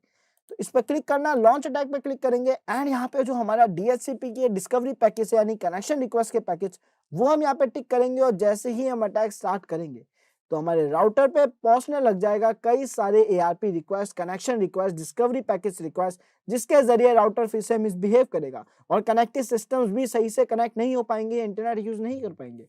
तो अब अगर मैं इसको ओके करता हूं तो ये अटैक स्टार्ट हो जाएगा एंड यहाँ पे मैंने ओके प्रेस कर दिया है। तो बेसिकली हमारा जो DHCP फ्लडिंग अटैक है वो स्टार्ट हो गया है। और बहुत ही अच्छा है कि हमने यहाँ पे इसको कॉन्फ़िगर नहीं करा, यहाँ पे प्रॉपर मैक एड्रेस नहीं डाला, अदरवाइज मेरा नेटवर्क करप्ट हो सकता था, नेटवर्क सही से काम नहीं करता। तो उम्मीद है आपको समझ आ गया होगा। आपको कुछ चेंज करना है तो केवल डेस्टिनेशन एड्रेस चेंज करना है एंड उसके बाद बेसिकली आप अच्छे खासे यहाँ पे जो ऑप्शंस है वो परफॉर्म कर सकते हैं। आप देख रहे हैं यहाँ पे ऑप्शंस आ रहे हैं। सो यहाँ पे जिस तरीके से डिस्कवरी फ्लडिंग अटैक हो रहा है वैसे ही हम और भी कई सारे सिस्टम्स पे और सारी चीजें कर सकते हैं। यहाँ पे कई सारे और भी अटैक्स है बट हमें यहाँ पे फ्लडिंग अटैक ट्राई करना था, तो ये दोनों चीजें हम ट्राई कर चुके हैं। अब इसके बाद यहाँ पे हमारा जो एक और फ्लडिंग अटैक रह जाता है वो है हमारा डीऑथ फ्लडिंग यानी डी ऑथेंटिकेशन फ्लडिंग। ये है क्या, बेसिकली इसको हम स्टडी करेंगे और साथ ही साथ देखेंगे कि किस तरीके से काम करता है। तो इसको देखने के लिए बेसिकली हमें ये समझना पड़ेगा कि डी ऑथेंटिकेशन पैकेट करते क्या है। अब मान लेते हैं यहाँ पे हमारा एक डिवाइस है, राउटर है, उससे एक यूजर कनेक्टेड है, एक नॉर्मल यूजर कनेक्टेड है। ये नॉर्मल यूजर और एक अटैकर जो कि इस सिस्टम से कनेक्टेड नहीं है, ये दोनों तो कनेक्टेड है बट ये अटैकर दूर बैठा हुआ है, बस इस रेंज में है कि इनके आसपास इनकी बातें जो है वो इंटरसेप्ट कर सके। और इंटरसेप्ट करने के लिए क्योंकि हम इस हमारे जो वाईफाई स्टिक इसके अंदर लगेगी उसको हम सेट कर देते हैं मॉनिटर मोड, तो हम आसपास के सभी डेटा को इंटरसेप्ट कर पाते हैं। अब इस इंटरसेप्शन में एक और खास बात है, अब भले ही मैं इस नेटवर्क से कनेक्टेड नहीं हूँ, इस राउटर से कनेक्टेड नहीं हूँ, बट क्योंकि ये डिवाइस इससे कनेक्टेड है और अगर मैं कुछ पैकेज भेज के इस डिवाइस को डिस्कनेक्ट कर सकूं, कुछ डी ऑथेंटिकेशन पैकेज जिनको हम कहते हैं, अगर वो भेज के डिस्कनेक्ट कर सकूं और वो पैकेज लगातार भेजूं, तो यहाँ पे ये हो जाएगा डी ऑथेंटिकेशन फ्लडिंग। और ये जो हमारा विक्टिम है ये सिस्टम से तब तक कनेक्ट नहीं हो पाएगा जब तक वो डी ऑथेंटिकेशन पैकेज जा रहे हैं। तो डी ऑथेंटिकेशन बेसिकली वो पैकेज है जो किसी भी एक सिस्टम को जो राउटर से कनेक्टेड है उन दोनों को डिस्कनेक्ट कर सकते हैं केवल कुछ पैकेज को सेंड करके, और इसके लिए एक अटैकर को उस नेटवर्क में कनेक्ट होने की भी जरूरत नहीं है। तो मैं यहाँ पे सेम चीज करने वाला हूँ, basically D authentication package send करूंगा किसी भी एक नेटवर्क के किसी विक्टिम सिस्टम को, ताकि वो उस हॉटस्पॉट से डिस्कनेक्ट हो जाए, उस राउटर से, उस वाईफाई से डिस्कनेक्ट हो जाए। और अगर ये कंटिन्यूस चलता रहेगा तो ये कहलाता है फ्लडिंग, बिकॉज यहाँ पे जो डी ऑथेंटिकेशन पैकेज है वो काफी ज्यादा क्वांटिटी में जाने लग जाते हैं। तो देखते हैं ये कैसे परफॉर्म कर सकते हैं, इसको समझना पड़ेगा आपको अच्छे से। सबसे पहले हमारी जो वाईफाई स्टिक है जो मैंने आपको दिखाया था, हमने कनेक्ट करी थी, उसको हमने चेंज करना पड़ेगा मॉनिटर मोड के अंदर, बिकॉज बाय डिफॉल्ट उसका मोड जो है वो मैनेज्ड है। तो आइए देखते हैं, चलते हैं हमारी काली मशीन में। काली मशीन में जाने के बाद इसको हम बंद कर देते हैं। यहाँ पे कंट्रोल सी करेंगे प्रोसेस स्टॉप करने के लिए एंड यहाँ पे अब क्लियर स्क्रीन कर देता हूँ मैं। Okay CLER, okay CLER clear. And अब यहाँ पे हमें क्या करना है, सबसे पहले IW config लिखेंगे हम, और जैसे ही हम IW config लिखेंगे तो हम यहाँ पे देख सकते हैं कि जो हमारा LAN 0 है उसका जो मोड है वो बाय डिफॉल्ट मैनेज सेट है। बट ये मैनेज मोड में हमारे पास वो पावर नहीं है कि हम आसपास के सभी डेटा को इंटरसेप्ट कर सके, जो कि मैंने थ्योरी सेशन में बताया था। मॉनिटर मोड क्या होता है कि वो सभी को मॉनिटर कर पाता है, सब पे नजर रख पाता है, हर एक्टिविटी पे नजर रख पाता है, डेटा इंटरसेप्शन कर सकता है। तो अब हम यहाँ पे इसका मोड जो है वो चेंज करेंगे। और हमें एक और बात पता है कि जब भी हम किसी हार्डवेयर डिवाइस की सेटिंग्स चेंज करते हैं तो पहले हम उस हार्डवेयर डिवाइस को बंद करते हैं, देन उसकी सेटिंग्स चेंज करते हैं, देन उसे वापस स्टार्ट करते हैं, ताकि कोई भी प्रॉब्लम ना हो। ये कुछ ऐसा है कि हम एक चलती हुई व्हीकल में कभी उसके इंजन का वर्क नहीं करते, कभी उसमें कोई चेंजेस नहीं करते, चलते हुए सिस्टम में हम कभी कुछ चेंजेस नहीं करते। पहले सिस्टम को बंद करेंगे, बाद में उसमें जो भी चेंजेस करने हैं वो करेंगे, बाद में वापस स्टार्ट करेंगे। तो वही काम हमें यहाँ पे करना है। सो WLAN 0 जो हमारा इंटरफेस है हमें इसे सबसे पहले बंद करना पड़ेगा, डाउन करना पड़ेगा। तो उसके लिए हम लिखेंगे ifconfig WLAN 0 and then down. इससे होगा क्या, हमारा जो वाईफाई इंटरफेस है ये डाउन यानी बंद हो जाएगा। और बंद होने के बाद हमें इसमें कुछ सेटिंग्स चेंज करनी होगी, जिसके लिए हम लिखेंगे IWconfig WLAN 0 and mode monitor. और ये हमने क्यों लिखा है, बिकॉज इसका ये जो मोड था यहाँ पे आप देख सकते हैं मोड था, ये था मैनेज्ड। हमें इसी मोड की सेटिंग्स चेंज करनी है और क्या करना है, इसको बनाना है मॉनिटर मोड। तो इसको बनाने के लिए बेसिकली हम यहाँ पे लिखा है LAN 0 मोड मॉनिटर। जैसे ही मैं एंटर प्रेस करता हूँ ये सेटिंग्स अप्लाई हो जाएगी, बट हमें एक और चीज करनी पड़ेगी, जिस इंटरफेस को हमने डाउन करा उसको वापस अप करना पड़ेगा। तो हम यहाँ पे लिखेंगे IWconfig LAN 0 and then up. और जैसे ही मैं एंटर प्रेस कर रहा हूँ अब मेरा जो इंटरफेस है उसका मोड जो है वो चेंज हो चुका है मैनेज से मॉनिटर, यानी वो अब सभी डेटा पे इंटरसेप्शन, सभी डेटा पे नजर रख सकता है, जैसा कि हमारी क्लास में मॉनिटर रखता है। तो अब अगर मैं यहाँ पे लिखूं IWconfig, एंटर प्रेस करूं, तो आप देख सकते हैं LAN 0 इंटरफेस दिखा रहा है और इसका मोड जो है वो मॉनिटर दिखा रहा है, यानी हमारे जो स्टेप था ये सक्सेसफुली हो चुका है। अब हमें करना क्या है, सबसे पहले देखना है हमारी रेंज में क्या क्या नेटवर्क्स है। तो ये भी हम कमांड्स के जरिए देखें तो ज्यादा अच्छा रहेगा, बिकॉज ऑफ मॉनिटर मोड में। अब तो अब हम यहाँ पे लिखेंगे aerodump ng जिसके जरिए बेसिकली हम हमारे आसपास के सभी नेटवर्क को, सभी डेटा को इंटरसेप्ट कर पाएंगे और देख पाएंगे हमारे आसपास कितने नेटवर्क्स अवेलेबल है। भले ही उनसे हम कनेक्ट हो चाहे नहीं हो, हम उनकी काफी डिटेल कैप्चर कर सकते हैं केवल यहीं से मॉनिटर मोड के जरिए। जैसे ही आप देख सकते हैं मैंने एरोडम लैन 0 लिखा, तो अब यहाँ पे ये जितने भी वाईफाई नेटवर्क्स में, इसको थोड़ा जूम आउट कर देता हूँ ताकि आपको सारी डिटेल्स दिखे। ओके, सो यहाँ पे आप देख सकते हैं BSSID, power, beckons, MB and यहाँ पे ऑथेंटिकेशन की जो चीजें और ESSID, ये सारी चीजें यहाँ पे शो कर रहा है, जिसमें आप देख सकते हैं WS क्यूब स्टूडियो और कई सारे वाईफाई नेटवर्क जो मेरी रेंज में है वो शो कर रहा है। अब यहाँ पे BSSID क्या है, अगर आपने थ्योरी सेशन अच्छे से देखा है तो आप बता सकते हैं कि सर BSSID जो है वो उस राउटर का मैक एड्रेस है, जो वाईफाई डिवाइस है, जो हॉटस्पॉट है, उसका मैक एड्रेस क्या है BSSID, उसका नाम क्या है ESSID। एंड चैनल देखें, अगर हम यहाँ पे कौन से चैनल पे वर्क कर रहा है तो आप वो भी देख सकते हैं। चैनल 11 पे कोई डिवाइस वर्क कर रहा है, कोई चैनल 1 पे कर रहा है, सबके चैनल्स अलग है। सभी 2.5 गीगाहर्ट्ज की रेंज में वर्क कर रहे हैं, जैसा कि मैं देख पा रहा हूँ, बिकॉज सबकी रेंज जो चैनल 11 है उसके अंदर ही है। तो ये सारी डिटेल्स हम यहाँ पे देख पा रहे हैं। पावर हमें ये बताता है कौन सा सिस्टम हमसे कितना दूर है, कितना पास है। तो अब यहाँ पे हम क्या करेंगे, WS क्यूब स्टूडियो का जो वाईफाई है उसके जरिए उससे जो भी सिस्टम कनेक्टेड है उसको हम करेंगे डिस्कनेक्ट। कैसे करेंगे, इस प्रोसेस को क्लोज करेंगे Ctrl+C के जरिए। मैंने क्विटिंग कर दिया है। अब मेरे को चाहिए है तो केवल ये BSSID चाहिए है जिसपे सारा डेटा है, तो मैं इसको कॉपी करूंगा और साथ ही साथ जिस चैनल पे लोग वर्क कर रहे थे तो चैनल था 11, BSSID मैंने कॉपी कर लिया। मैं यहाँ पे कमांड लिखूंगा aerodrome PNG LAN 0 -- BSSID and यहाँ पे जो BSSID थी वो पेस्ट कर दूंगा। उसके बाद मैं लिखूंगा -- चैनल्स एंड चैनल्स में बेसिकली मेरे को पता है कि चैनल नंबर 11 है, तो मैं यहाँ पे वो भी मेंशन कर दूंगा। और इसके बाद क्योंकि मैंने चैनल और मैक एड्रेस दोनों ही बता दिया है कि किसको अब इंटरसेप्ट करना है, सारा ध्यान अब किस पे लगाना है कि इस मैक एड्रेस पे जो कि इस चैनल पे काम कर रहा है, ये दोनों बातें मैंने बता दी है। तो अब यहाँ पे मेरा काम बनता है कि जो भी डेटा इंटरसेप्ट हो रहा है उसको मैं कहीं नोट भी कर लूँ ताकि मेरे अगर कोई काम आ सकता है तो आ जाए। तो यहाँ पे मैं -- राइट करूंगा एंड एक फाइल का नाम लिख दूंगा टेस्ट। ओके, सो यहाँ पे टेस्ट नाम की फाइल मैंने क्रिएट करी है और अब जितना भी डेटा आएगा मैं उसको इंटरसेप्ट कर सकता हूँ, वो भी केवल इस वाईफाई नेटवर्क का जो कि है हमारा WS क्यूब टेक का खुद का। तो अब मैं एंटर प्रेस कर रहा हूँ एंड जैसे ही मैंने एंटर प्रेस करा यहाँ पे मेरे सामने एक एरर आ गई। वो एरर क्या है, वो एरर ये है कि यहाँ पे चैनल्स लिखा है जबकि होना चाहिए था चैनल। तो CHANNEL बिल्कुल सही स्पेलिंग है, अब सब कुछ सही है और मैंने एंटर प्रेस करा और अब ये क्या करेगा, केवल नजर रखेगा तो WS क्यूब के वाईफाई पे करेगा। तो अब इस WS क्यूब टेक के स्टूडियो पे नजर रख रहा है और नजर रखने का मतलब क्या है, ये मेरे को यहाँ पे ये भी बता रहा है कि कौन कौन से डिवाइस इससे कनेक्टेड है। तो जैसा आप स्टेशन के अंदर देख सकते हैं यहाँ पे जिसका भी मैक एड्रेस आ रहा है, ये सारे वो डिवाइसेस है जो मेरे इस वाईफाई नेटवर्क से कनेक्टेड है। एंड यहाँ पे जो मैक एड्रेस आ रहा है ये मेरे इस वाईफाई डिवाइस का, यानी जो हमारा WS क्यूब का हॉटस्पॉट है उसका मैक एड्रेस आ रहा है। तो इस मैक एड्रेस से ये सारे डिवाइसेस कनेक्टेड है। अब इनमें से जिसको भी चाहूँ, जितनी भी देर के लिए चाहूँ डिस्कनेक्ट कर सकता हूँ। ये है हमारा डी ऑथेंटिकेशन फ्लडिंग।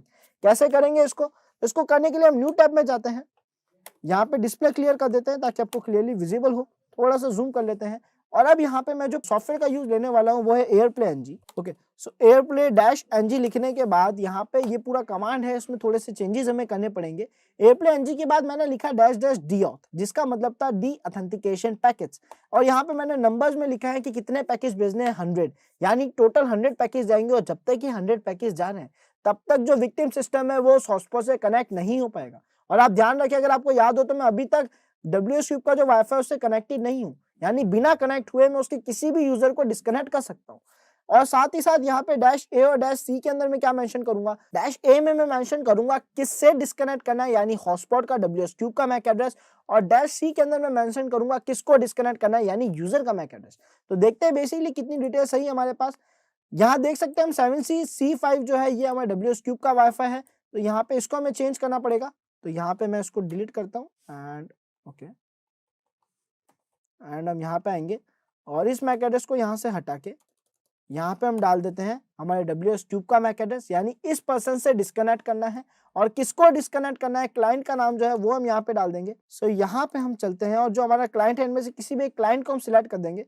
तो इस प्रोसेस को मैं यहाँ रोकता हूँ और यहाँ से अगर मैं देखना चाहूँ तो मैं इस पर्सन को डिस्कनेक्ट कर देते हैं, बिकॉज हो सकता है इनमें से एक हम भी हो। तो यहाँ पे हमने किसी भी यूजर को सिलेक्ट करा, उसका मैक एड्रेस कॉपी करा। नॉर्मली हम इसको क्विट नहीं करते हैं, अभी मैंने क्विट कर दिया बिकॉज मेरे को केवल एक डीऑथेंटिकेशन अटैक ही ट्राई करना है। और अब अगर मैं यहाँ पे आऊँ, ओके हम एक काम करते हैं, क्योंकि हमारा भी डिवाइस इससे कनेक्टेड है तो हो सकता है ये हमारा ही डिवाइस है, तो देखते हैं बेसिकली कैसे वर्क करेगा। हम यहाँ पे जुड़ गए और हमने मैक एड्रेस यहाँ पे डाल दिया। हो सकता है हमारे ही डिवाइस का हो। तो अब यहाँ पे मेरा कमांड है airplay ng -d जिसका मतलब डीऑथेंटिकेशन पैकेज है। उसके आगे मैं नंबर्स लिखे 100,000 कुछ भी लिख सकता हूँ, यानी इतने पैकेज जाएंगे डीऑथेंटिकेट करने के लिए। उसके बाद -a के अंदर -a के अंदर मैंने मेंशन करा है कि किससे डिस्कनेक्ट करना है, यानी हमारे राउटर का मैक एड्रेस। एंड -c के अंदर मैंने मेंशन करा है क्लाइंट का मैक एड्रेस, यानी जिसको डिस्कनेक्ट करना है। तो दोनों डालने के बाद मैंने इंटरफेस का नाम डाल दिया जिसके जरिए डिस्कनेक्शन प्रॉपर सक्सेसफुली करा जाएगा। और मैं जैसे एंटर प्रेस करता हूँ तो आप यहाँ देख सकते हैं लगातार डीऑथेंटिकेशन पैकेज जा रहे हैं। इसका मतलब ये जो भी यूजर था ये यहाँ से डिस्कनेक्ट हो जाएगा तब तक के लिए जब तक ये पैकेज खत्म ना हो जाए। इसको बीच में स्टॉप कर सकता हूँ मैं Ctrl+C के जरिए, तो अब जो यूजर है वो वापस कनेक्ट हो पाया होगा। तो ये है हमारा डीऑथेंटिकेशन फ्लडिंग। बेसिकली जब तक ये पैकेज जा रहे हैं वो यूजर कुछ भी कर ले कनेक्ट नहीं हो सकता, और कनेक्शन के लिए मेरे को बेसिकली दोनों को डिस्कनेक्ट करने के लिए मेरे को उस मेन नेटवर्क में कनेक्ट होने की जरूरत भी नहीं पड़ी।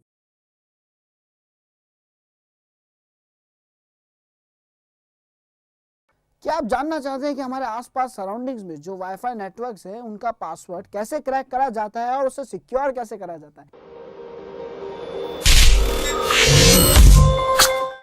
इससे पहले कि हम इस प्रैक्टिकल प्रोसेस में जाएं जहां पे हम देखेंगे किस तरीके से हम वाईफाई पासवर्ड को क्रैक करने वाले हैं, हम एक बार लॉजिकल जो है पूरा सेटअप उसको समझ लेते हैं कि किस तरीके से बेसिकली हम उस वाईफाई को हैक करने वाले हैं या कैसे वो काम कर रहा है।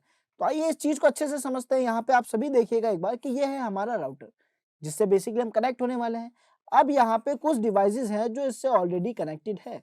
ये जो ऑलरेडी कनेक्टेड डिवाइस है, हो सकता है ये कोई मोबाइल हो सकता है ये कोई कंप्यूटर हो, कोई भी डिवाइस हो XYZ, बट ये वाईफाई से या केबल के जरिए सिस्टम से कनेक्ट हो चुके हैं। अब हमें क्या करना है, ये काम कैसे कर रहा है। अगर कोई भी नया यूजर यहाँ पे आता है, एक नया एंड्रॉइड यूजर आया, उसने पासवर्ड लगाया जो उस वाईफाई का पासवर्ड है और उसने सबमिट बटन पर क्लिक करा। जैसे ही वो सबमिट बटन पर क्लिक करता है, यहाँ से एक फाइल जनरेट होती है और वो जाती है सीधा राउटर के पास। अब ये जो हमारी फाइल है इसको हम कहते हैं हैंडशेक फाइल। ओके, सो इसको हम कहते हैं हैंडशेक फाइल। हैंडशेक फाइल का मतलब हाथ मिलाने वाली फाइल, यानी दो सिस्टम्स के बीच में कम्युनिकेशन यानी कनेक्शन सेटअप करने वाली फाइल है ये। सो ये हैंडशेक फाइल के अंदर बेसिकली वो पासवर्ड मौजूद होता है और ये पासवर्ड यहाँ से जाता है मेन राउटर तक। राउटर उस पासवर्ड को चेक करता है, कंफर्म करता है अगर सही है, देन ये कनेक्शन इसको प्रोवाइड कर देता है, इसको एक आईपी एड्रेस अलॉट कर देगा। ARP रिक्वेस्ट, ये सारी चीजें तो चलती रहती है, बट यहाँ पे इस तरीके से एक हैंडशेक फाइल भेज के कनेक्शन एस्टेब्लिश करा जाता है। सो यहाँ पे अब हम क्या कर सकते हैं, कई सारी चीजें जो हम यहाँ पे अप्लाई कर सकते हैं। उनमें से एक अटैक जो आज हम करने वाले हैं वो वाईफाई पासवर्ड क्रैकिंग का है, जो कि आप कहीं से भी अप्लाई कर सकते हैं। बिकॉज एक बार अगर यहाँ पे जो अटैकर है जो इस सिस्टम से अभी तक जुड़ा नहीं है, पर क्योंकि इसके पास है एक वाईफाई स्टिक जिसके जरिए ये अपने रेंज के किसी भी सिस्टम पे मॉनिटर मोड के जरिए नजर रख सकता है और ध्यान रख सकता है कौन सा सिस्टम क्या कर रहा है, क्या डेटा आ रहा है, क्या डेटा जा रहा है। वाईफाई की जो रेडियो फ्रीक्वेंसी है उसको मॉनिटर मोड की तरह रीड कर सकता है। तो यहाँ पे अब इस डिवाइस के जरिए क्या होगा, ये जो हमारा राउटर है, ये राउटर इस हैंडशेक फाइल को कैप्चर कर लेगा। क्यों? क्योंकि इसका मॉनिटर मोड इसको पावर देता है कि बिना उस डिवाइस से कनेक्ट हुए ये बीच में से हैंडशेक फाइल को, बिकॉज ये सारा डेटा जो है स्निफ कर रहा है ये ऑलरेडी, उस स्निफिंग डेटा में से हैंडशेक फाइल को ये कैप्चर कर ले। एंड जैसे ही इस हैंडशेक फाइल को उठा लेगा तो अब ये जो पासवर्ड वाली फाइल है ये आ जाएगी हमारे सिस्टम के अंदर और सेव हो जाएगी .cap एक्सटेंशन से। सो यहाँ पे .cap एक्सटेंशन के जरिए फाइल कैप यानी कैप्चर फाइल जो है बेसिकली उसके जरिए सारा जो हमारा पासवर्ड जो बेसिकली जो डेटा था हैंडशेक फाइल का वो सेव हो जाएगा इसके अंदर। एंड अब करना क्या है, ये कैप फाइल कोई भी ऑफलाइन किसी भी जगह से क्रैक कर सकता है। यानी इसके अंदर अगर पासवर्ड आ गया है, इसके अंदर इनक्रिप्टेड पासवर्ड है, आपको क्या करना है, उन हैशेस को बस क्रैक करना है। एंड क्रैक करने के लिए आप दुनिया के किसी भी कोने में हो, जिसके पास भी फाइल पहुंचेगी वो कहीं भी बैठा है इस वाईफाई के पासवर्ड को इजीली क्रैक कर सकता है। सो ये है प्रोसेस जो अभी आज हम करने वाले हैं। इसके अलावा और कई टेक्निक्स है, तो एक बार इस प्रोसेस को अच्छे से समझेगा, कैसे एक अच्छी वर्ड लिस्ट लेंगे, कैसे इस पासवर्ड को क्रैक कर सकते हैं, ये सारी चीजें हम प्रैक्टिकली देखने वाले। तो स्टार्ट करते हैं और चलते हैं हमारी काली मशीन की तरफ। सो यहाँ पे हमारी जो काली मशीन है वो हमने ओपन कर रखी है, इसको लॉगिन कर लेते हैं एक बार। एंड अब यहाँ पे हमें क्या समझना है, क्या देखना है बेसिकली कि हमारे पास एक डिवाइस होना जरूरी है, जो कि हमने देखा, जो कि एक वाईफाई अडेप्टर। सो ये वाईफाई अडेप्टर हमारे पास यहाँ पे पड़ा है। इस वाईफाई अडेप्टर के जरिए हम जो है अटैक वो करने वाले हैं। बहुत ही नॉर्मल सी छोटी सी स्टिक है, अगर मेरे पास और पावरफुल स्टिक होगी तो मैं और ज्यादा रेंज में इस काम को कर पाऊंगा, बट फिलहाल ये स्टिक के अंदर मॉनिटर मोड सपोर्टेड है। तो अब मेरे को क्या करना है, बस इस डिवाइस को प्लग करना है मेरे वर्चुअल मशीन में। जैसे ही मैं इसे प्लग करूंगा सो यहाँ पे आप देख सकते हैं बेसिकली ये सेटिंग आ गई है मेरे सामने, जो कि मेरे को कह रही है कि आप वाईफाई स्टिक कहाँ यूज करना चाहते हैं, नॉर्मल होस्ट में या VMware में। सो मैं उसको ऐड करूंगा वर्चुअल मशीन के अंदर, VMware में मैं काली मशीन को सिलेक्ट कर लूंगा और ओके कर दूंगा, यानी ये जो डिवाइस मैंने ऐड करा ये यूज कहाँ होना चाहिए, तो अब ये यूज होगा मेरी काली वर्चुअल मशीन के अंदर। ओके, सो जैसा कि हम यहाँ देख सकते हैं हमारी काली मशीन में जैसे हम इस कनेक्शन पे आए हैं, वायरलेस डिवाइसेस के कनेक्शन में दिखा रहे हैं, तो यहाँ पे हमारे सारे इंटरफेस शो कर रहा है। अब हमें करना क्या है, हम ओपन करेंगे हमारे टर्मिनल को। सबसे पहला काम जो हमारा है वो इस वाईफाई स्टिक के मोड को चेंज करना है, जो कि होगा मैनेज। एक बार कंफर्म कर लेते हैं अभी इसका मोड क्या है, इसको जूम करेंगे, हम रूट परमिशंस दे देते हैं यहाँ पे। एंड अब यहाँ पे हम लिखेंगे iwconfig। सो बेसिकली यहाँ पे आप देख सकते हैं iwconfig लिखने के बाद WLAN 0 जो कि हमारा इंटरफेस है, हमारे वाईफाई स्टिक है, उसका नाम है। तो बेसिकली इसकी सारी डिटेल्स हमें यहाँ पे शो कर रहा है। यहीं पे अगर आप देखें तो ESS ID भी है और कई सारी सेटिंग्स और है, कई सारी कॉन्फ़िगरेशंस और है। हमें क्या करना है, ये जो मोड के अंदर मैनेज लिखा है इसको यहाँ से कन्वर्ट करके चेंज करना है, उसकी कॉन्फ़िगरेशंस को चेंज करना है मॉनिटर मोड में। तो इसको कैसे कर सकते हैं हम, एक बहुत ही ऑब्वियस बात है जो आप सभी को अब याद हो जानी चाहिए कि अगर हम किसी भी हार्डवेयर में या किसी सॉफ्टवेयर में कोई भी सेटिंग्स चेंज कर रहे हैं तो पहले हम उस सॉफ्टवेयर को, उस हार्डवेयर को बंद करेंगे, देन उसकी सेटिंग्स चेंज करेंगे, देन उसे स्टार्ट करेंगे। हार्डवेयर में तो बहुत ही कॉमन बात है, बिकॉज हम किसी रनिंग हार्डवेयर में सेटिंग्स चेंज नहीं करते। सो हम क्या करेंगे, सबसे पहले लिखेंगे ifconfig WLAN 0 एंड इसको हम कर देंगे डाउन, यानी इसको कर देंगे डिस्कनेक्ट, बंद कर देंगे, ताकि हम इसकी सेटिंग्स के अंदर कॉन्फ़िगरेशंस जो है उनको चेंज कर सके। एंटर प्रेस करेंगे तो यहाँ पे हमारा वायरलेस डिवाइस जो था वो डाउन हो चुका है। अब हम क्या करेंगे, अब हम यहाँ पे लिखेंगे iwconfig WLAN 0 and then mode monitor. क्या करना क्या था हमें बेसिकली चेंज, देखो iwconfig के अंदर हमें क्या करना है, हमारा जो इंटरफेस है WLAN 0 उसके अंदर हमें सेटिंग्स चेंज करनी है। क्या करना है कि उसका जो मोड है उसको हमें कन्वर्ट करना है मॉनिटर मोड में, जो मोड था उसको चेंज करना है मॉनिटर मोड में। एग्जैक्टली ये चीज हमने यहाँ पे लिखी और जैसे ही हम एंटर प्रेस करेंगे ये सेटिंग्स अप्लाई हो जाएगी। बट इससे पहले कि हम सेटिंग को व्यू करें हमें हमारे वायरलेस डिवाइस को वापस अप करना पड़ेगा। WLAN 0 को वापस अप करेंगे हम, एंड यहाँ पे डाउन का जो अपोजिट है बेसिकली अप, यानी वायरलेस डिवाइस को स्टार्ट करना, वो हमने कर दिया है। अब मैं यहाँ पे लिखूंगा iwconfig एंड एंटर प्रेस करूंगा तो मैं यहाँ देख सकता हूँ कि इसका जो मोड है वो क्या शो हो रहा है, मॉनिटर। सो यहाँ पे ये मॉनिटर मोड हमें मिल गया है। अब हम आते हैं आगे के काम में, जिसमें हमें करना क्या है बेसिकली कि सबसे पहले एक टारगेट को सिलेक्ट करना है। उस टारगेट के आगे के जो काम है हम वो भी साथ ही साथ देखेंगे। तो सबसे पहले टारगेट को सिलेक्ट करने के लिए हम यहाँ पे लिखेंगे aerodump ng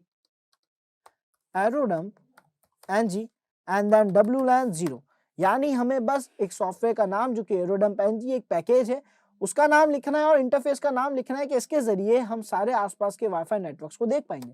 जैसे ही मैं एंटर प्रेस करता हूं अब मैं कमांड लाइन के जरिए आसपास के सभी वाईफाई नेटवर्क्स को देख पाऊंगा। तो जैसा कि आप देख पा रहे हैं यहाँ पे सारी BSS IDs आ रही है, पावर आ रही है, डेटा, चैनल्स एंड काफी सारी चीजें जो आप ऑलरेडी देख चुके हैं पहले भी, वो सारी चीजें अब यहाँ पे आ रही है। डीऑथेंटिकेशन थ्रेडिंग में आप सभी ने देखा होगा बेसिकली इस चीज को, अगर नहीं देखा है तो डीऑथेंटिकेशन थ्रेडिंग यानी डॉस अटैक का वीडियो एक बार जरूर देखिएगा वाईफाई पे जो हमने अप्लाई करा है, उससे आपको काफी आइडिया लग जाएगा। ओके, यहाँ पे एक इश्यू आ रहा है तो हम एक काम करते हैं, हमारा जो वायरलेस डिवाइस है अब शायद अच्छे से नहीं हुआ है तो हम इसको एक दो बार सही से कर देते हैं एंड आई थिंक अब सब परफेक्ट होगा। तो अब aerodump ng LAN 0 वापस ऑन करेंगे तो अभी हमें आसपास के सभी इंटरफेसेस शो कर रहा है। अब हम क्या करेंगे, इन इंटरफेसेस में किसी एक इंटरफेस को बेसिकली किसी भी एक ESS ID को, किसी भी हॉटस्पॉट को सिलेक्ट करेंगे एंड उस पर परफॉर्म करेंगे वाईफाई क्रैकिंग का मेथड। तो यहाँ पे हम सिलेक्ट कर लेते हैं हमारे WSCubeTech को ही, जिसको आप देख सकते हैं, जिसकी सारी डिटेल्स आपको यहाँ दिख रही है। इसका जो चैनल है वो 11 यानी चैनल नंबर 11 के जरिए सारा डेटा शेयर कर रहा है। इसकी पावर बता रही है कितना दूर है, BSS ID इसका मैक एड्रेस है, ESS ID इसका नाम है, जो कि आपको अभी पूरा नहीं दिख रहा है बिकॉज मैंने आपको थोड़ा जूम करके दिखा रहा हूँ। अगर मैं जूम आउट करूंगा तो आप देख सकते हैं यहाँ पे, ठीक है। अभी ये जूम आउट भी नहीं हो रहा है बिकॉज ये रनिंग प्रोसेस में है। तो अब हम क्या करेंगे, इस प्रोसेस को कर देंगे क्लोज, बिकॉज हमें जो डिटेल्स चाहिए थी उन डिटेल्स में हमें चाहिए था एक BSS ID, एक चैनल, दैट्स इट। ये दो चीजें हमें चाहिए हमारे टारगेट की, जो कि हमें मिल चुकी है। ये जो हमारा WSCubeTech वाला हॉटस्पॉट है इसका जो मैक एड्रेस है, जो BSS ID है वो हमें मिल चुका है एंड साथ ही साथ ये किस चैनल पे वर्क कर रहा है ये भी हमें दिख गया। CS के अंदर हम देख पा रहे हैं चैनल नंबर 11 पे वर्क कर रहा है। तो अब यहीं पे मैं इस पे प्रॉपर स्नाइपिंग यानी प्रॉपर जो डेटा है उसको इंटरसेप्ट करने की कोशिश करूंगा एंड देखूंगा कि मैं इसमें क्या क्या कर सकता हूँ, स्नाइपिंग कर सकता हूँ बेसिकली कि नहीं, और स्नाइपिंग के अंदर हैंडशेक फाइल कैसे कैप्चर कर पाऊंगा। सो यहाँ पे अब हम क्या करेंगे, हम लिखेंगे aerodump ng LAN 0, then LAN 0 को भी हम हटाते हैं, देन हम लिखेंगे यहाँ पे -BSS ID -channel WLAN 0 -right और इसके आगे एक नाम। ये क्या है कमांड, क्या वर्क कर रहा है, मैं आपको अच्छे से एक्सप्लेन कर देता हूँ। सबसे पहले मैं यहाँ पे क्या करूंगा, BSS ID के अंदर पेस्ट कर दूंगा मैक एड्रेस मेरे डिवाइस का, बेसिकली वायरलेस डिवाइस का, जिसका मेरे को पासवर्ड क्रैक करना है। तो मैंने यहाँ पे BSS ID के अंदर BSS ID ऐड कर दिए, डैश डैश चैनल के अंदर मैंने चैनल नंबर ऐड करना है मेरे को। सो चैनल नंबर हमारा क्या है स्टूडेंट्स, हमारा जो चैनल नंबर है वो है 11। Very good. सो 11 लिखने के बाद अब यहाँ पे मेरे को बता रहा है इंटरफेस का नाम, जो कि बिल्कुल सही है। WLAN 0 के जरिए हम सारी एक्टिविटीज को करने वाले हैं। अगर आपके कंप्यूटर में 2 डिवाइसेस हैं वाईफाई के, तो WLAN 0 और WLAN 1 भी हो सकता है। तो जो नाम है उसका ध्यान रखिएगा, इंटरफेस का नाम ही लिखिएगा यहाँ पे। फिलहाल मेरे पास केवल WLAN 0 है, तो वो मैंने यहाँ पे लिख दिया है। उसके बाद यहाँ पे डैश डैश राइट का मतलब है कि अब ये जो भी डेटा इंटरसेप्ट करेगा, स्निफ करेगा, बेसिकली स्नैफिंग करेगा, जो भी डेटा कोई मॉनिटर करेगा, वो डेटा कहीं स्टोर हो जाए, कहीं सेव हो जाए बेसिकली। तो मेरे को ये चीज चाहिए यहाँ पे। अब इसको अप्लाई करने के लिए मैं क्या करूंगा, मैं यहाँ पे राइट के आगे एक फाइल का नाम लिख दूंगा, ताकि उस फाइल के नेम से बेसिकली सारा डेटा जो है स्टोर होता जाए। तो हम यहाँ पे नाम रख देते हैं हैग्ड। ओके, सो हमने हैग नाम रखा है बेसिकली। तो अब जितना भी डेटा है वो इसी के अंदर सेव होता रहेगा, या इसी से रिलेटेड फाइल्स बनाएगा। तो परफेक्ट है, आई थिंक सब कुछ सही है। मैं एंटर प्रेस करूंगा और यहाँ पे अब जो स्कैन है वो चालू हो जाएगा। कैसा है स्कैन, यानी प्रॉपर मॉनिटरिंग अब जो है वो केवल उस सेम BSS ID यानी WS क्यूब का जो वाईफाई था केवल उसी पे करी जाएगी। एंड अब यहाँ पे ये जो डिवाइसेस दिख रहे हैं ये क्या है, देखो BSS ID तो आप देखोगे सारी सेम है। तो इसका मतलब ये सारी BSS ID किसकी है, मेरे वाईफाई की है, WS क्यूब टेक की है बेसिकली। एंड ये जो स्टेशन है ये वो सारे डिवाइसेस हैं जो इस सिस्टम से जुड़ के इंटरनेट यूज कर रहे हैं। यानी वो सारे डिवाइसेस जो सिस्टम से जुड़े हुए हैं ये उन सबका स्टेशन, ये उन सबकी मैक एड्रेस है। एंड अब हमें करना क्या है, हमारे पास हैंडशेक फाइल 2 ही केसेस में आ सकती है।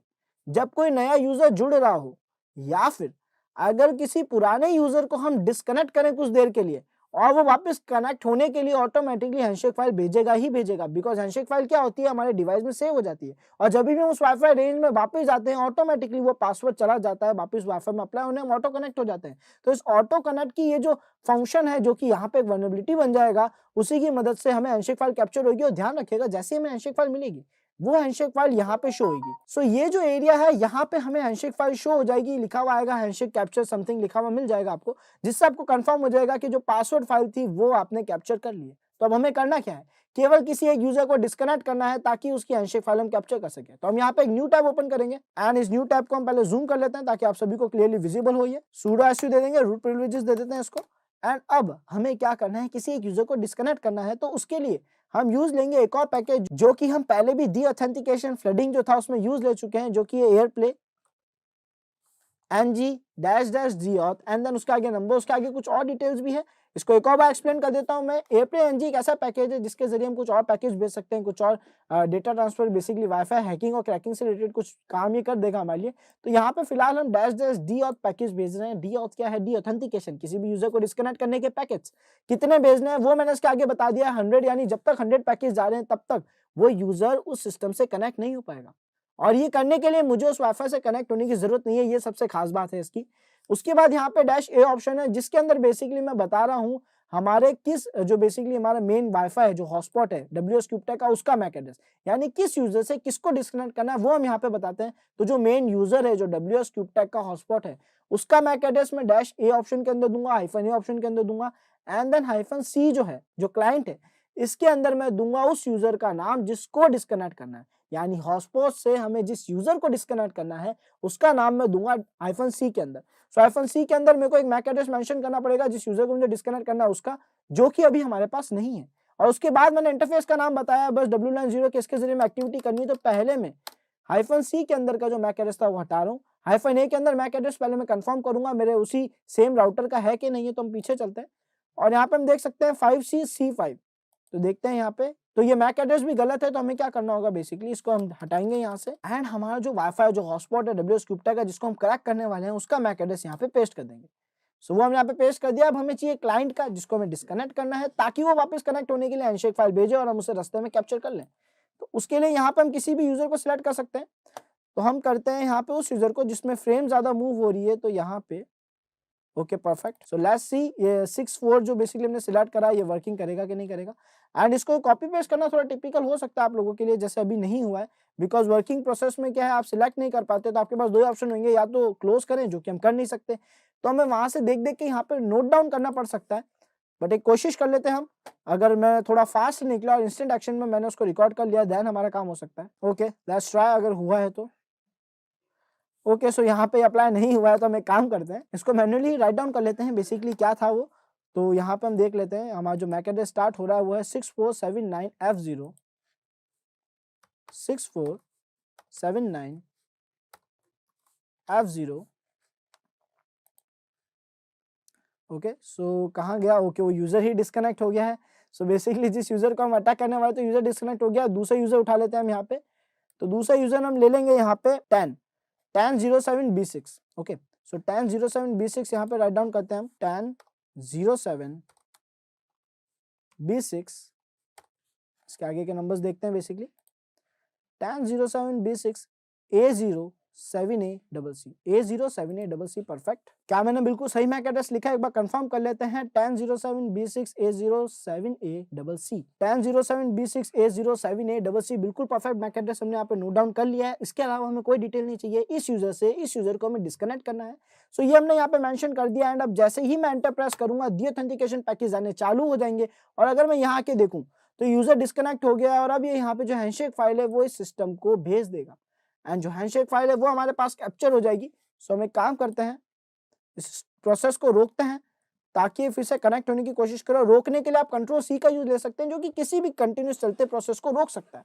ये करने के बाद अब हम चलते हैं वापस नॉर्मल टैब पे। यहाँ वेट करेंगे। यहाँ पे बेसिकली जो इंटरफेस है वो डाउन शो हो रहा है, बट ऐसा होना नहीं चाहिए था। बट अगर यहाँ पे हैंडशेक फाइल कैप्चर लिखा हुआ आ गया देन हमारा सारा काम हो गया। एंड यहाँ पे आप देख सकते हैं बेसिकली हमारे राउटर का जो मैक एड्रेस है वो यहाँ पे शो कर रहा है WP हैंडशेक के आगे। इसका मतलब है कि हमने जो पासवर्ड फाइल थी, हैंडशेक फाइल थी, वो कैप्चर कर ली है। तो अब इसी कैप्चर्ड फाइल के जरिए हम वाईफाई क्रैकिंग को अप्लाई कर सकते हैं। भले ही कोई कहीं भी बैठा हो, ये फाइल जिसके पास भी जाएगी वो इसके जरिए क्रैक कर पाएगा, पर ये फाइल है कहाँ पे? तो इसके लिए हम क्या करेंगे, यहाँ पे न्यू टैब में जाते हैं।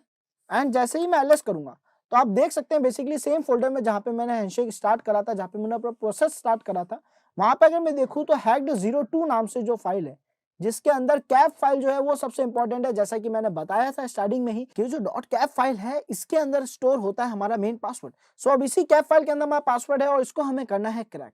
अगर ये पुराना वाईफाई होता है, एक बार रिपीट कर रहा हूं, अगर ये पुराने वाईफाई टेक्नोलॉजी, पुराने टेक्नोलॉजी के वाईफाई होते बेसिकली, तो यहाँ पे हम क्या करते हैं, हम बस लिखते acrackng देन हमारी इस फाइल का नाम। ओके, सो यहाँ पे हमने हमारी फाइल का नाम लिख दिया। अगर हम इतना ही लिख के एंटर करते हैं और अगर ये पुरानी टेक्नोलॉजी के वाईफाई डिवाइसेस होते, हॉटस्पॉट होते, जिसके अंदर जो डेटा इधर से उधर मूव होता था वो स्ट्रांगली इंक्रिप्टेड नहीं हुआ करता था, जो हैंडशेक फाइल है वो स्ट्रांगली इंक्रिप्टेड नहीं हुआ करती, तो जैसे ही मैं एंटर प्रेस करता ये पासवर्ड क्रैक करके मुझे बता देता। बट फिलहाल यहाँ पे इसने ऐसा नहीं करा है। क्यों? क्योंकि ये WPA वाईफाई नहीं है, ये WPA2 है। यानी यहाँ पे इंक्रिप्शन अच्छा वाला अप्लाई करा गया है। एंड जो कि हम हिस्ट्री में भी देख चुके हैं कौन सा इंक्रिप्शन यहाँ पे अप्लाई हो रहा है, तो इसको हमें करना पड़ेगा डिक्रिप्ट, बेसिकली डिकोड करना पड़ेगा। तो ये जो हैशेस है इनको क्रैक करने के लिए हम क्या कर सकते हैं, अब इसको क्रैक करने के लिए हम यूज करेंगे यहाँ पे एक वर्ड लिस्ट। एंड उस वर्ड लिस्ट के जरिए हम इस पासवर्ड को इजीली क्रैक कर पाएंगे। सो अब हम क्या करेंगे, चलते हैं उस वर्ड लिस्ट पे। सो स्टूडेंट्स यहाँ पे अब हम यूज लेंगे कॉमन पासवर्ड की लिस्ट, एक ऐसी लिस्ट जिसके अंदर मोस्ट कॉमन लीक पासवर्ड्स हैं जो कि नॉर्मली कई जगहों पे हमारे काम आ जाते हैं। बट इन केस अगर नहीं भी आएंगे तो क्या कर सकते हैं वो भी मैं साथ ही साथ बताऊंगा। बट यहाँ पे पहले एक वर्ड लिस्ट यूज करके देख लेते हैं। तो मैं यहाँ करूंगा acrackng डैश फाइल का नाम, बेसिकली स्पेस फाइल का नाम, एंड उसके बाद क्योंकि मुझे यहाँ पे एक वर्ड लिस्ट अटैच करनी है, जो कि जब एरर आया था acrackng ने भी मेरे को बताया था कि -w के जरिए आपको यहाँ पे एक वर्ड लिस्ट ऐड करनी होगी। सो अब यहाँ पे हम एक वर्ड लिस्ट ऐड कर लेते हैं जो कि बेसिकली है top 10 million password list, basically जिसमें 1 लाख से ज्यादा पासवर्ड है। और ऐसे ही ये बेसिकली लीक्ड पासवर्ड है, तो ये यहाँ पे मेरे काम आ सकते हैं। अगर नहीं भी आएंगे तो दूसरा ऑप्शन है हमारे पास। बट फिलहाल इस पासवर्ड जिसके जरिए हम इस पासवर्ड को क्रैक करने की कोशिश करेंगे। तो अब मैं यहाँ पे क्या कर रहा हूँ, एंटर प्रेस कर रहा हूँ। साथ ही साथ मैं आप सभी को ये भी बता दूंगा कि आपको अच्छी वर्ड लिस्ट कहाँ से मिल सकती है, बनी बनाई, यानी लीक पासवर्ड्स की, जो मोस्ट कॉमन पासवर्ड होते हैं इन सभी की वर्ड लिस्ट कहाँ से मिल सकती है, साथ साथ ये भी बता दूंगा। तब जैसे ही मैंने एंटर प्रेस करा, यहाँ तो बिल्कुल भी टाइम नहीं लगा, एंटर प्रेस करते ही पासवर्ड जो हमारे सामने आ गया। अगर मैं इसको थोड़ा जूम आउट करूँ एंड इस प्रोसेस को फिर से रिपीट करूँ ताकि आपको साफ साफ दिखे, तो आप देख सकते हैं यहाँ पे करंट फेज जो हमारा एग्जैक्ट पासवर्ड है वो इसने मेरे को क्रैक करके दे दिया है बहुत ही मिली सेकेंड्स में। सो बहुत ही कम टाइम लिया इसने बेसिकली इस पासवर्ड को क्रैक करने के लिए। ये थोड़ा शॉकिंग था, वैसे काफी फास्ट काम करता है ये हमारा acrackng।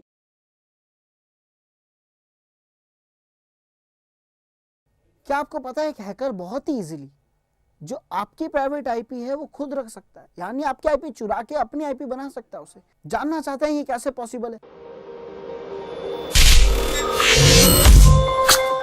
तो देखते हैं सबसे पहले स्पूफिंग एग्जैक्टली क्या है।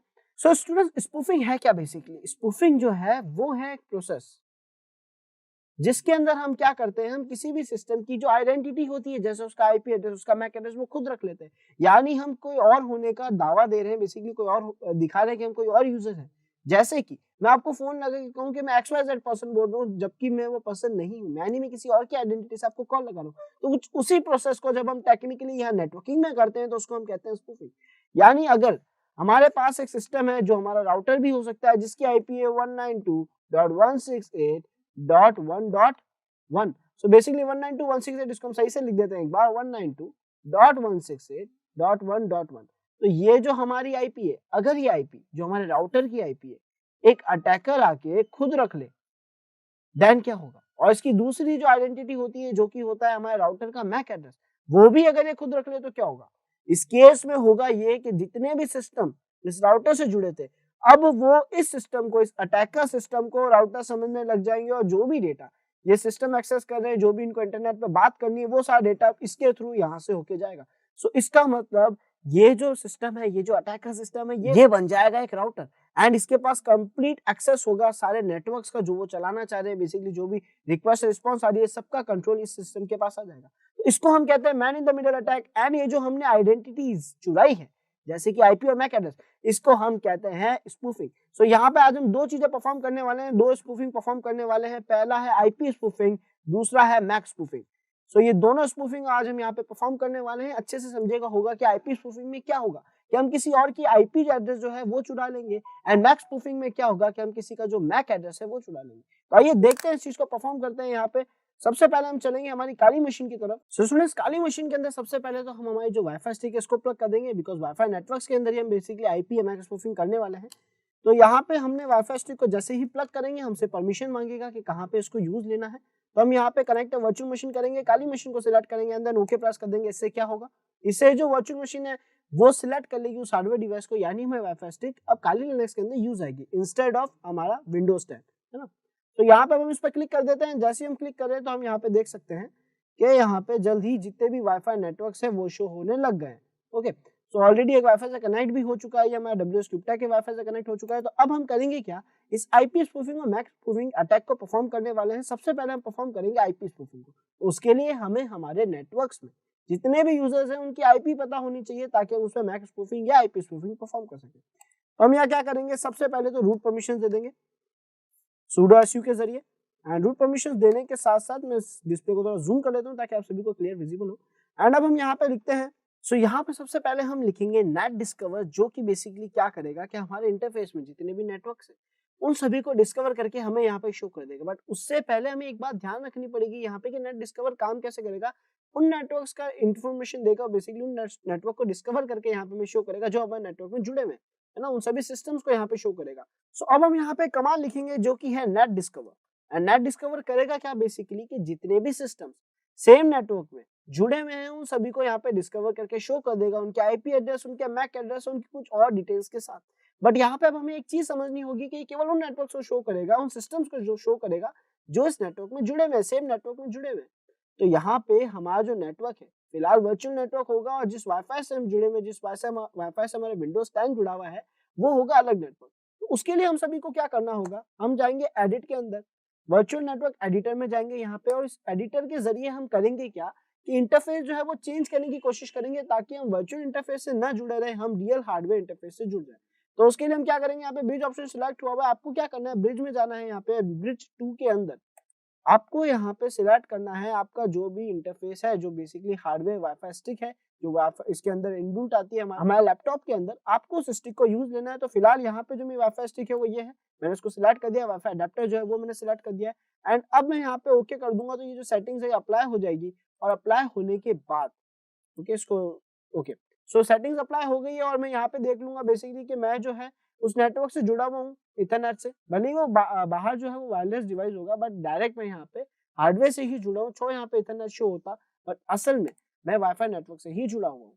तो अब मैं यहाँ क्या करूंगा, नेट डिस्कवर लिख के एंटर करूंगा। नेट डिस्कवर क्या करेगा, सारे नेटवर्क जो मेरे रेंज में है वो मेरे को डिस्कवर करके यहाँ पे शो कर देगा। सो आप देख सकते हैं बेसिकली यहाँ पे इसने अलग अलग नेटवर्क शो करने स्टार्ट कर दिए। एक बार इसका कंप्लीट आउटपुट आने का हम वेट करेंगे। जैसे ही कंप्लीट आउटपुट हमारे सामने आ जाएगा, उस आउटपुट में से हम निकालेंगे हमारे राउटर का मैक एड्रेस एंड उसका आईपी एड्रेस एंड देन उसके अंदर हम करेंगे कुछ चेंजेस ताकि वो आईपी एड्रेस और मैक एड्रेस रख ले हम लोग। सो जैसा कि आप यहाँ देख सकते हैं हमारे पास हमारा जो राउटर था उसका आईपी एड्रेस आ गया है और उसका मैक एड्रेस भी आ गया। थोड़ा ब्लर करा है हमने इसको, बट यहाँ पे जो आईपी एड्रेस और मैक एड्रेस आया है ये है वो इन्फॉर्मेशन जो कि अब हम रखने वाले हैं, यानी आईपी मैक एड्रेस अब हम चुराने वाले हैं। तो ये प्रोसेस कैसे हो सकता है, तो इस प्रोसेस को मैं यहाँ पहले स्टॉप कर देता हूँ नेट डिस्कवर के प्रोसेस को, बिकॉज मेरे को जिस सिस्टम का आईपी और मैक एड्रेस चाहिए था वो मेरे को मिल चुका है। अब वो आईपी एड्रेस और मैक एड्रेस मुझे रखना है अपने सिस्टम पे। तो इसका बहुत ही इजी और बहुत ही सिंपल प्रोसेस है। यहाँ पे मैं लिखूंगा ifconfig, देन हमारे इंटरफेस का नाम LAN 0 एंड देन जो आईपी हमें उसके लिए रखनी है 192.168.1.1। ओके, सो अच्छा इंटरफेस बेसिकली जो है वो LAN 0 नहीं रखेंगे, ETH 0 रखेंगे, जस्ट बिकॉज क्योंकि हम यहाँ पे देख सकते हैं इथरनेट के जरिए हम कनेक्टेड है। एंड अब हमारे आई थिंक सब कुछ सेटिंग्स जो है वो बिल्कुल सही, ifconfig ETH 0 एंड आईपी हमने सेलेक्ट कर दिया एंड हम एंटर प्रेस करेंगे। और अब अगर मैं ifconfig लिख के एंटर करूंगा तो आप देख सकते हैं मेरे इथरनेट की जो आईपी है वो है 192.168.1.1। बस इतना आसान था किसी की आईपी खुद रख लेना सेम नेटवर्क में। अब एक और यहाँ पे एक दो चीजें और हमें यहाँ पे मैनेज करनी पड़ेगी। दूसरा जो पॉइंट है जो हमें मैनेज करना है वो ये है कि वो मैक एड्रेस हमें रखना होगा, जिसको हम कहेंगे मैक स्पूफिंग। फिलहाल जो अभी हमने परफॉर्म करी थी वो थी आईपी स्पूफिंग, बहुत ही इजी थी, आप सभी को समझ आ गई होगी। केवल इंटरफेस का नाम ifconfig एंड देन जो हमें सेटिंग चेंज करनी है, जैसे आईपी चेंज करनी है तो आईपी जो रखनी थी वो हमने रख दी। मैक स्पूफिंग बहुत इजी है। मैक एड्रेस कैसे चेंज कर सकते हैं, तो उसके हमारे पास कई सारे ऑप्शंस है, पूरा मैनुअल प्रोसेस था जो कि ऐसा था कुछ ifconfig ETH 0 down and then उसके अंदर हम हार्डवेयर एड्रेस चेंज करते हैं, जिसके लिए हम लिखते हैं यहाँ पे, मैं कंप्लीट इसको नहीं कर रहा हूँ बिकॉज ETH डाउन करूंगा तो आईपी वापस चेंज हो जाएगी, तो मैं नहीं चाहता मैं इसको डाउन करूं। मैं क्या करूंगा यहाँ पे, मैं यूज लूंगा यहाँ पे Mac changer. So MAC changer के जरिए मैं क्या करूंगा, -m यानी मैनुअल था और यहाँ पे ETH 0 बेसिकली मेरे इंटरफेस का नाम है। तो अब मेरे को क्या करना है कि यहाँ पे जो मैक एड्रेस है वो बस ऐड करना है हमारे राउटर का। तो इस मैक एड्रेस को हम यहाँ से हटा देते हैं, जो कि आपको थोड़ा बहुत ब्लर शो हो रहा होगा ऑलरेडी। एंड अब हम यहाँ पे मैक एड्रेस ऐड कर देंगे। हमारे राउटर का मैक एड्रेस जो है वो हमने कॉपी कर लिया है एंड यहाँ पे इस मैक एड्रेस को हम कर देते हैं पेस्ट। परफेक्ट। सो यहाँ पे हमने मैक चेंजर -m यानी मैन्युअली एंड उसके आगे हमारी मर्जी से एक मैक एड्रेस ऐड कर दिया है और उसके बाद ETH 0 ऐड कर दिया है। तो अब मैं जैसे ही एंटर प्रेस करूंगा हमारा मैक एड्रेस जो है वो कंप्लीटली चेंज हो चुका है हमारे राउटर के मैक एड्रेस से। यानी अब हमारे पास राउटर की आईपी भी है और राउटर का मैक एड्रेस भी है, जो उसकी आइडेंटिटी थी अब वो हमारी आइडेंटिटी बन चुकी है। अगर मैं ifconfig करता हूँ एंड एंटर प्रेस करूँ तो हम यहाँ पे देख सकते हैं हमारे पास आईपी अभी भी सेम है और अब हमारा जो मैक एड्रेस है वो भी एग्जैक्ट सेम मैक एड्रेस है जो कि हमारे राउटर का था। तो अब ये दोनों काम होने के बाद जो स्पूफिंग प्रोसेस है वो हमारा कंप्लीट हो चुका है। हमारे पास राउटर की आईपी, राउटर का मैक एड्रेस आ गया, हम किसी की भी ऐसी आइडेंटिटी चेंज कर सकते हैं। एक प्रोसेस यहाँ करना बाकी रह जाएगा जो कि उस राउटर को यहाँ से हटा देना, राउटर को डिस्कनेक्ट कर देना। उसके लिए हम क्या करेंगे, उसके लिए बहुत सारे प्रोसेस है हमारे पास। अगर हम कोई भी फ्लडिंग अटैक परफॉर्म करेंगे तो राउटर जो है वो यहाँ से चला जाएगा, ARP फ्लडिंग हो, डीऑथेंटिकेशन फ्लडिंग हो बेसिकली। सो अगर हम इन चीजों को परफॉर्म करते हैं यहाँ पे, मैक फ्लडिंग भी क्यों ना परफॉर्म करे, राउटर जो है डिस्कनेक्ट हो जाएगा। मैक फ्लडिंग का कमांड आप सभी को पता है जो कि हम ऑलरेडी देख चुके हैं, एक बार मैं रिवाइज करा रहा हूँ बस। Mac of and then interface और उसके बाद हमारे राउटर की आईपी। तो जैसे ही अब मैं यहाँ पे लिख के एंटर प्रेस करूंगा मेरा राउटर जो है जो ऑलरेडी कनेक्टेड था वो डिस्कनेक्ट हो जाएगा, उसकी जगह मैं आ जाऊंगा। इस अटैक को हम कहते हैं रूट एक्सेस पॉइंट, यानी मैं राउटर की जगह ले रहा हूँ, जिसको हम man in the middle attack में भी गिन सकते हैं।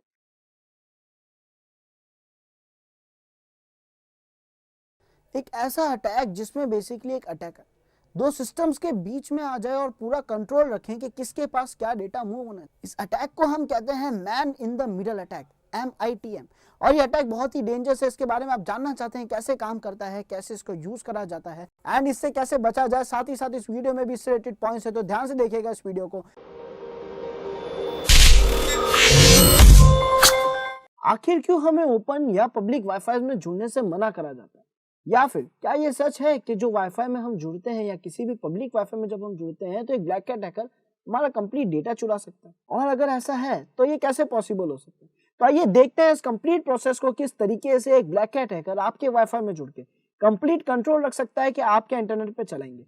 सो आइए स्टार्ट करते हैं। तो इसके लिए पहले हम एक बात समझ लेते हैं कि man in the middle attack होता क्या है। तो यहाँ पे ध्यान से देखिएगा man in the middle attack basically क्या है। तो ये MITM यानी man in the middle attack, जैसा कि इसका नाम बताता है, एक ऐसा पर्सन जो बीच में बैठ के सारा कंट्रोल रख रहा है।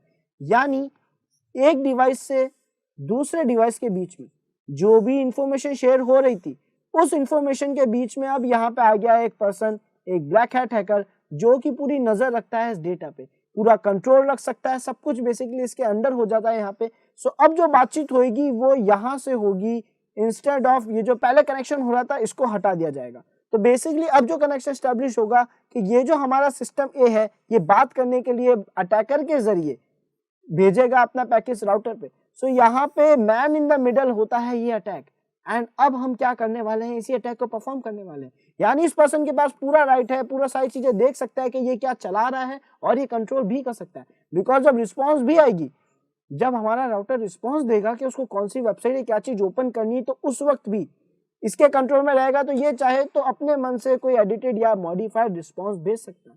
तो इसका मतलब ये बहुत ही हार्मफुल अटैक है। देखते हैं अब ये कैसे पॉसिबल है और किस तरीके से इस काम को करा जाता है और इससे बचने के लिए आपको क्या करना है। सो यहाँ पे चलते हैं हमारी काली मशीन की तरफ, जहाँ पे हम ऑलरेडी एक टर्मिनल ओपन कर चुके हैं। तो अब हमें करना क्या है, टर्मिनल के अलावा सबसे पहले हम यहाँ पे इस काली के इस टैब पे क्लिक करेंगे जहाँ से सारी एप्लीकेशंस हमें शो हो जाती है, एंड यहाँ पे हम लिखेंगे एथरकैट। उसका हम ग्राफिकल वर्जन जो है उसको स्टार्ट कर देंगे। सो यहाँ पे आप देख सकते हैं एथरकैट का ग्राफिकल वर्जन स्टार्ट होने वाला है, और उसके लिए हमसे रूट प्रिविलेजेस मांग रहा है। तो जो मेरा पासवर्ड है वो मैं यहाँ लिख के ऑथेंटिकेट कर दूंगा ताकि मैं इसको रूट यूजर में रन कर सकूं। एंड अब यहाँ पे हमारा जो एथरकैट है ये स्टार्ट हो चुका है। अब हमें करना क्या है, यहाँ पे सबसे पहले तो इंटरफेस जो है आप ध्यान रखिएगा, मेरी वाईफाई स्टिक एडिड है तो मैं वाईफाई स्टिक के जरिए ही इस कनेक्शन को परफॉर्म करूंगा, बेसिकली वाईफाई नेटवर्क में परफॉर्म करूंगा। तो मैं यहाँ पे WLAN 0 जो मेरे इंटरफेस का नाम है उसको सिलेक्ट कर दूंगा एंड देन टिक ऑप्शन पे क्लिक कर दूंगा। तो अब बेसिकली यहाँ पे स्टार्ट हो गया, उसको फुल डिस्प्ले कर देते हैं हम। तो यहाँ पे हमारा जो एथरकैट है स्टार्ट हो गया। सबसे पहले हमें डिस्कवर करना होगा कि हमारे नेटवर्क में कितने लोग हैं। ये बहुत इंपॉर्टेंट हिस्सा है बिकॉज इसी के जरिए हम टारगेट्स को सिलेक्ट करेंगे। तो वो करने के लिए यहाँ पे आप देख सकते हैं सर्च का एक बटन है जिस पर अगर आप जाएंगे तो स्कैन फॉर होस्ट लिखा हुआ है। जैसे ही आप इस पर क्लिक करते हैं ये जितने भी होस्ट इस एरिया में इस रेंज में है सब डिस्कवर करके आपको यहाँ पे शो कर देगा। सो वेट करते हैं, देखते हैं कितने होस्ट यहाँ पे डिस्कवर हुए एक बार। सो यहाँ पे हम देख सकते हैं बेसिकली 3 होस्ट डिस्कवर हुए। एक दो बार स्कैन को और रन कर देंगे ताकि अच्छे से बेसिकली जितने भी होस्ट डिस्कवर हो सकते हैं जल्द से जल्द यहाँ पे डिस्कवर हो जाए। जैसे कि आप देख सकते हैं 4 होस्ट हो गए, और अगर आप देखना चाहते हैं कि क्या क्या होस्ट डिस्कवर हुए हैं तो आप यहाँ पे होस्ट लिस्ट पर क्लिक करेंगे तो यहाँ पे जितने भी होस्ट हैं वो विजिबल हो जाएंगे। अब यहाँ पे इससे पहले कि हम किसी होस्ट को सिलेक्ट करके उस पर अटैक चालू करें, हम ये कंफर्म कर लें कि हम करीब करीब सारे होस्ट जितने भी इस नेटवर्क में हो सकते थे वो सब हमने स्कैन करके यहाँ रख लिया। तो आई थिंक यहाँ पे कुछ होस्ट चेंज हुए हैं जैसा कि आप देख पा रहे हैं, एंड लास्ट टाइम हम इस स्कैन को एक और बार रन कर देंगे।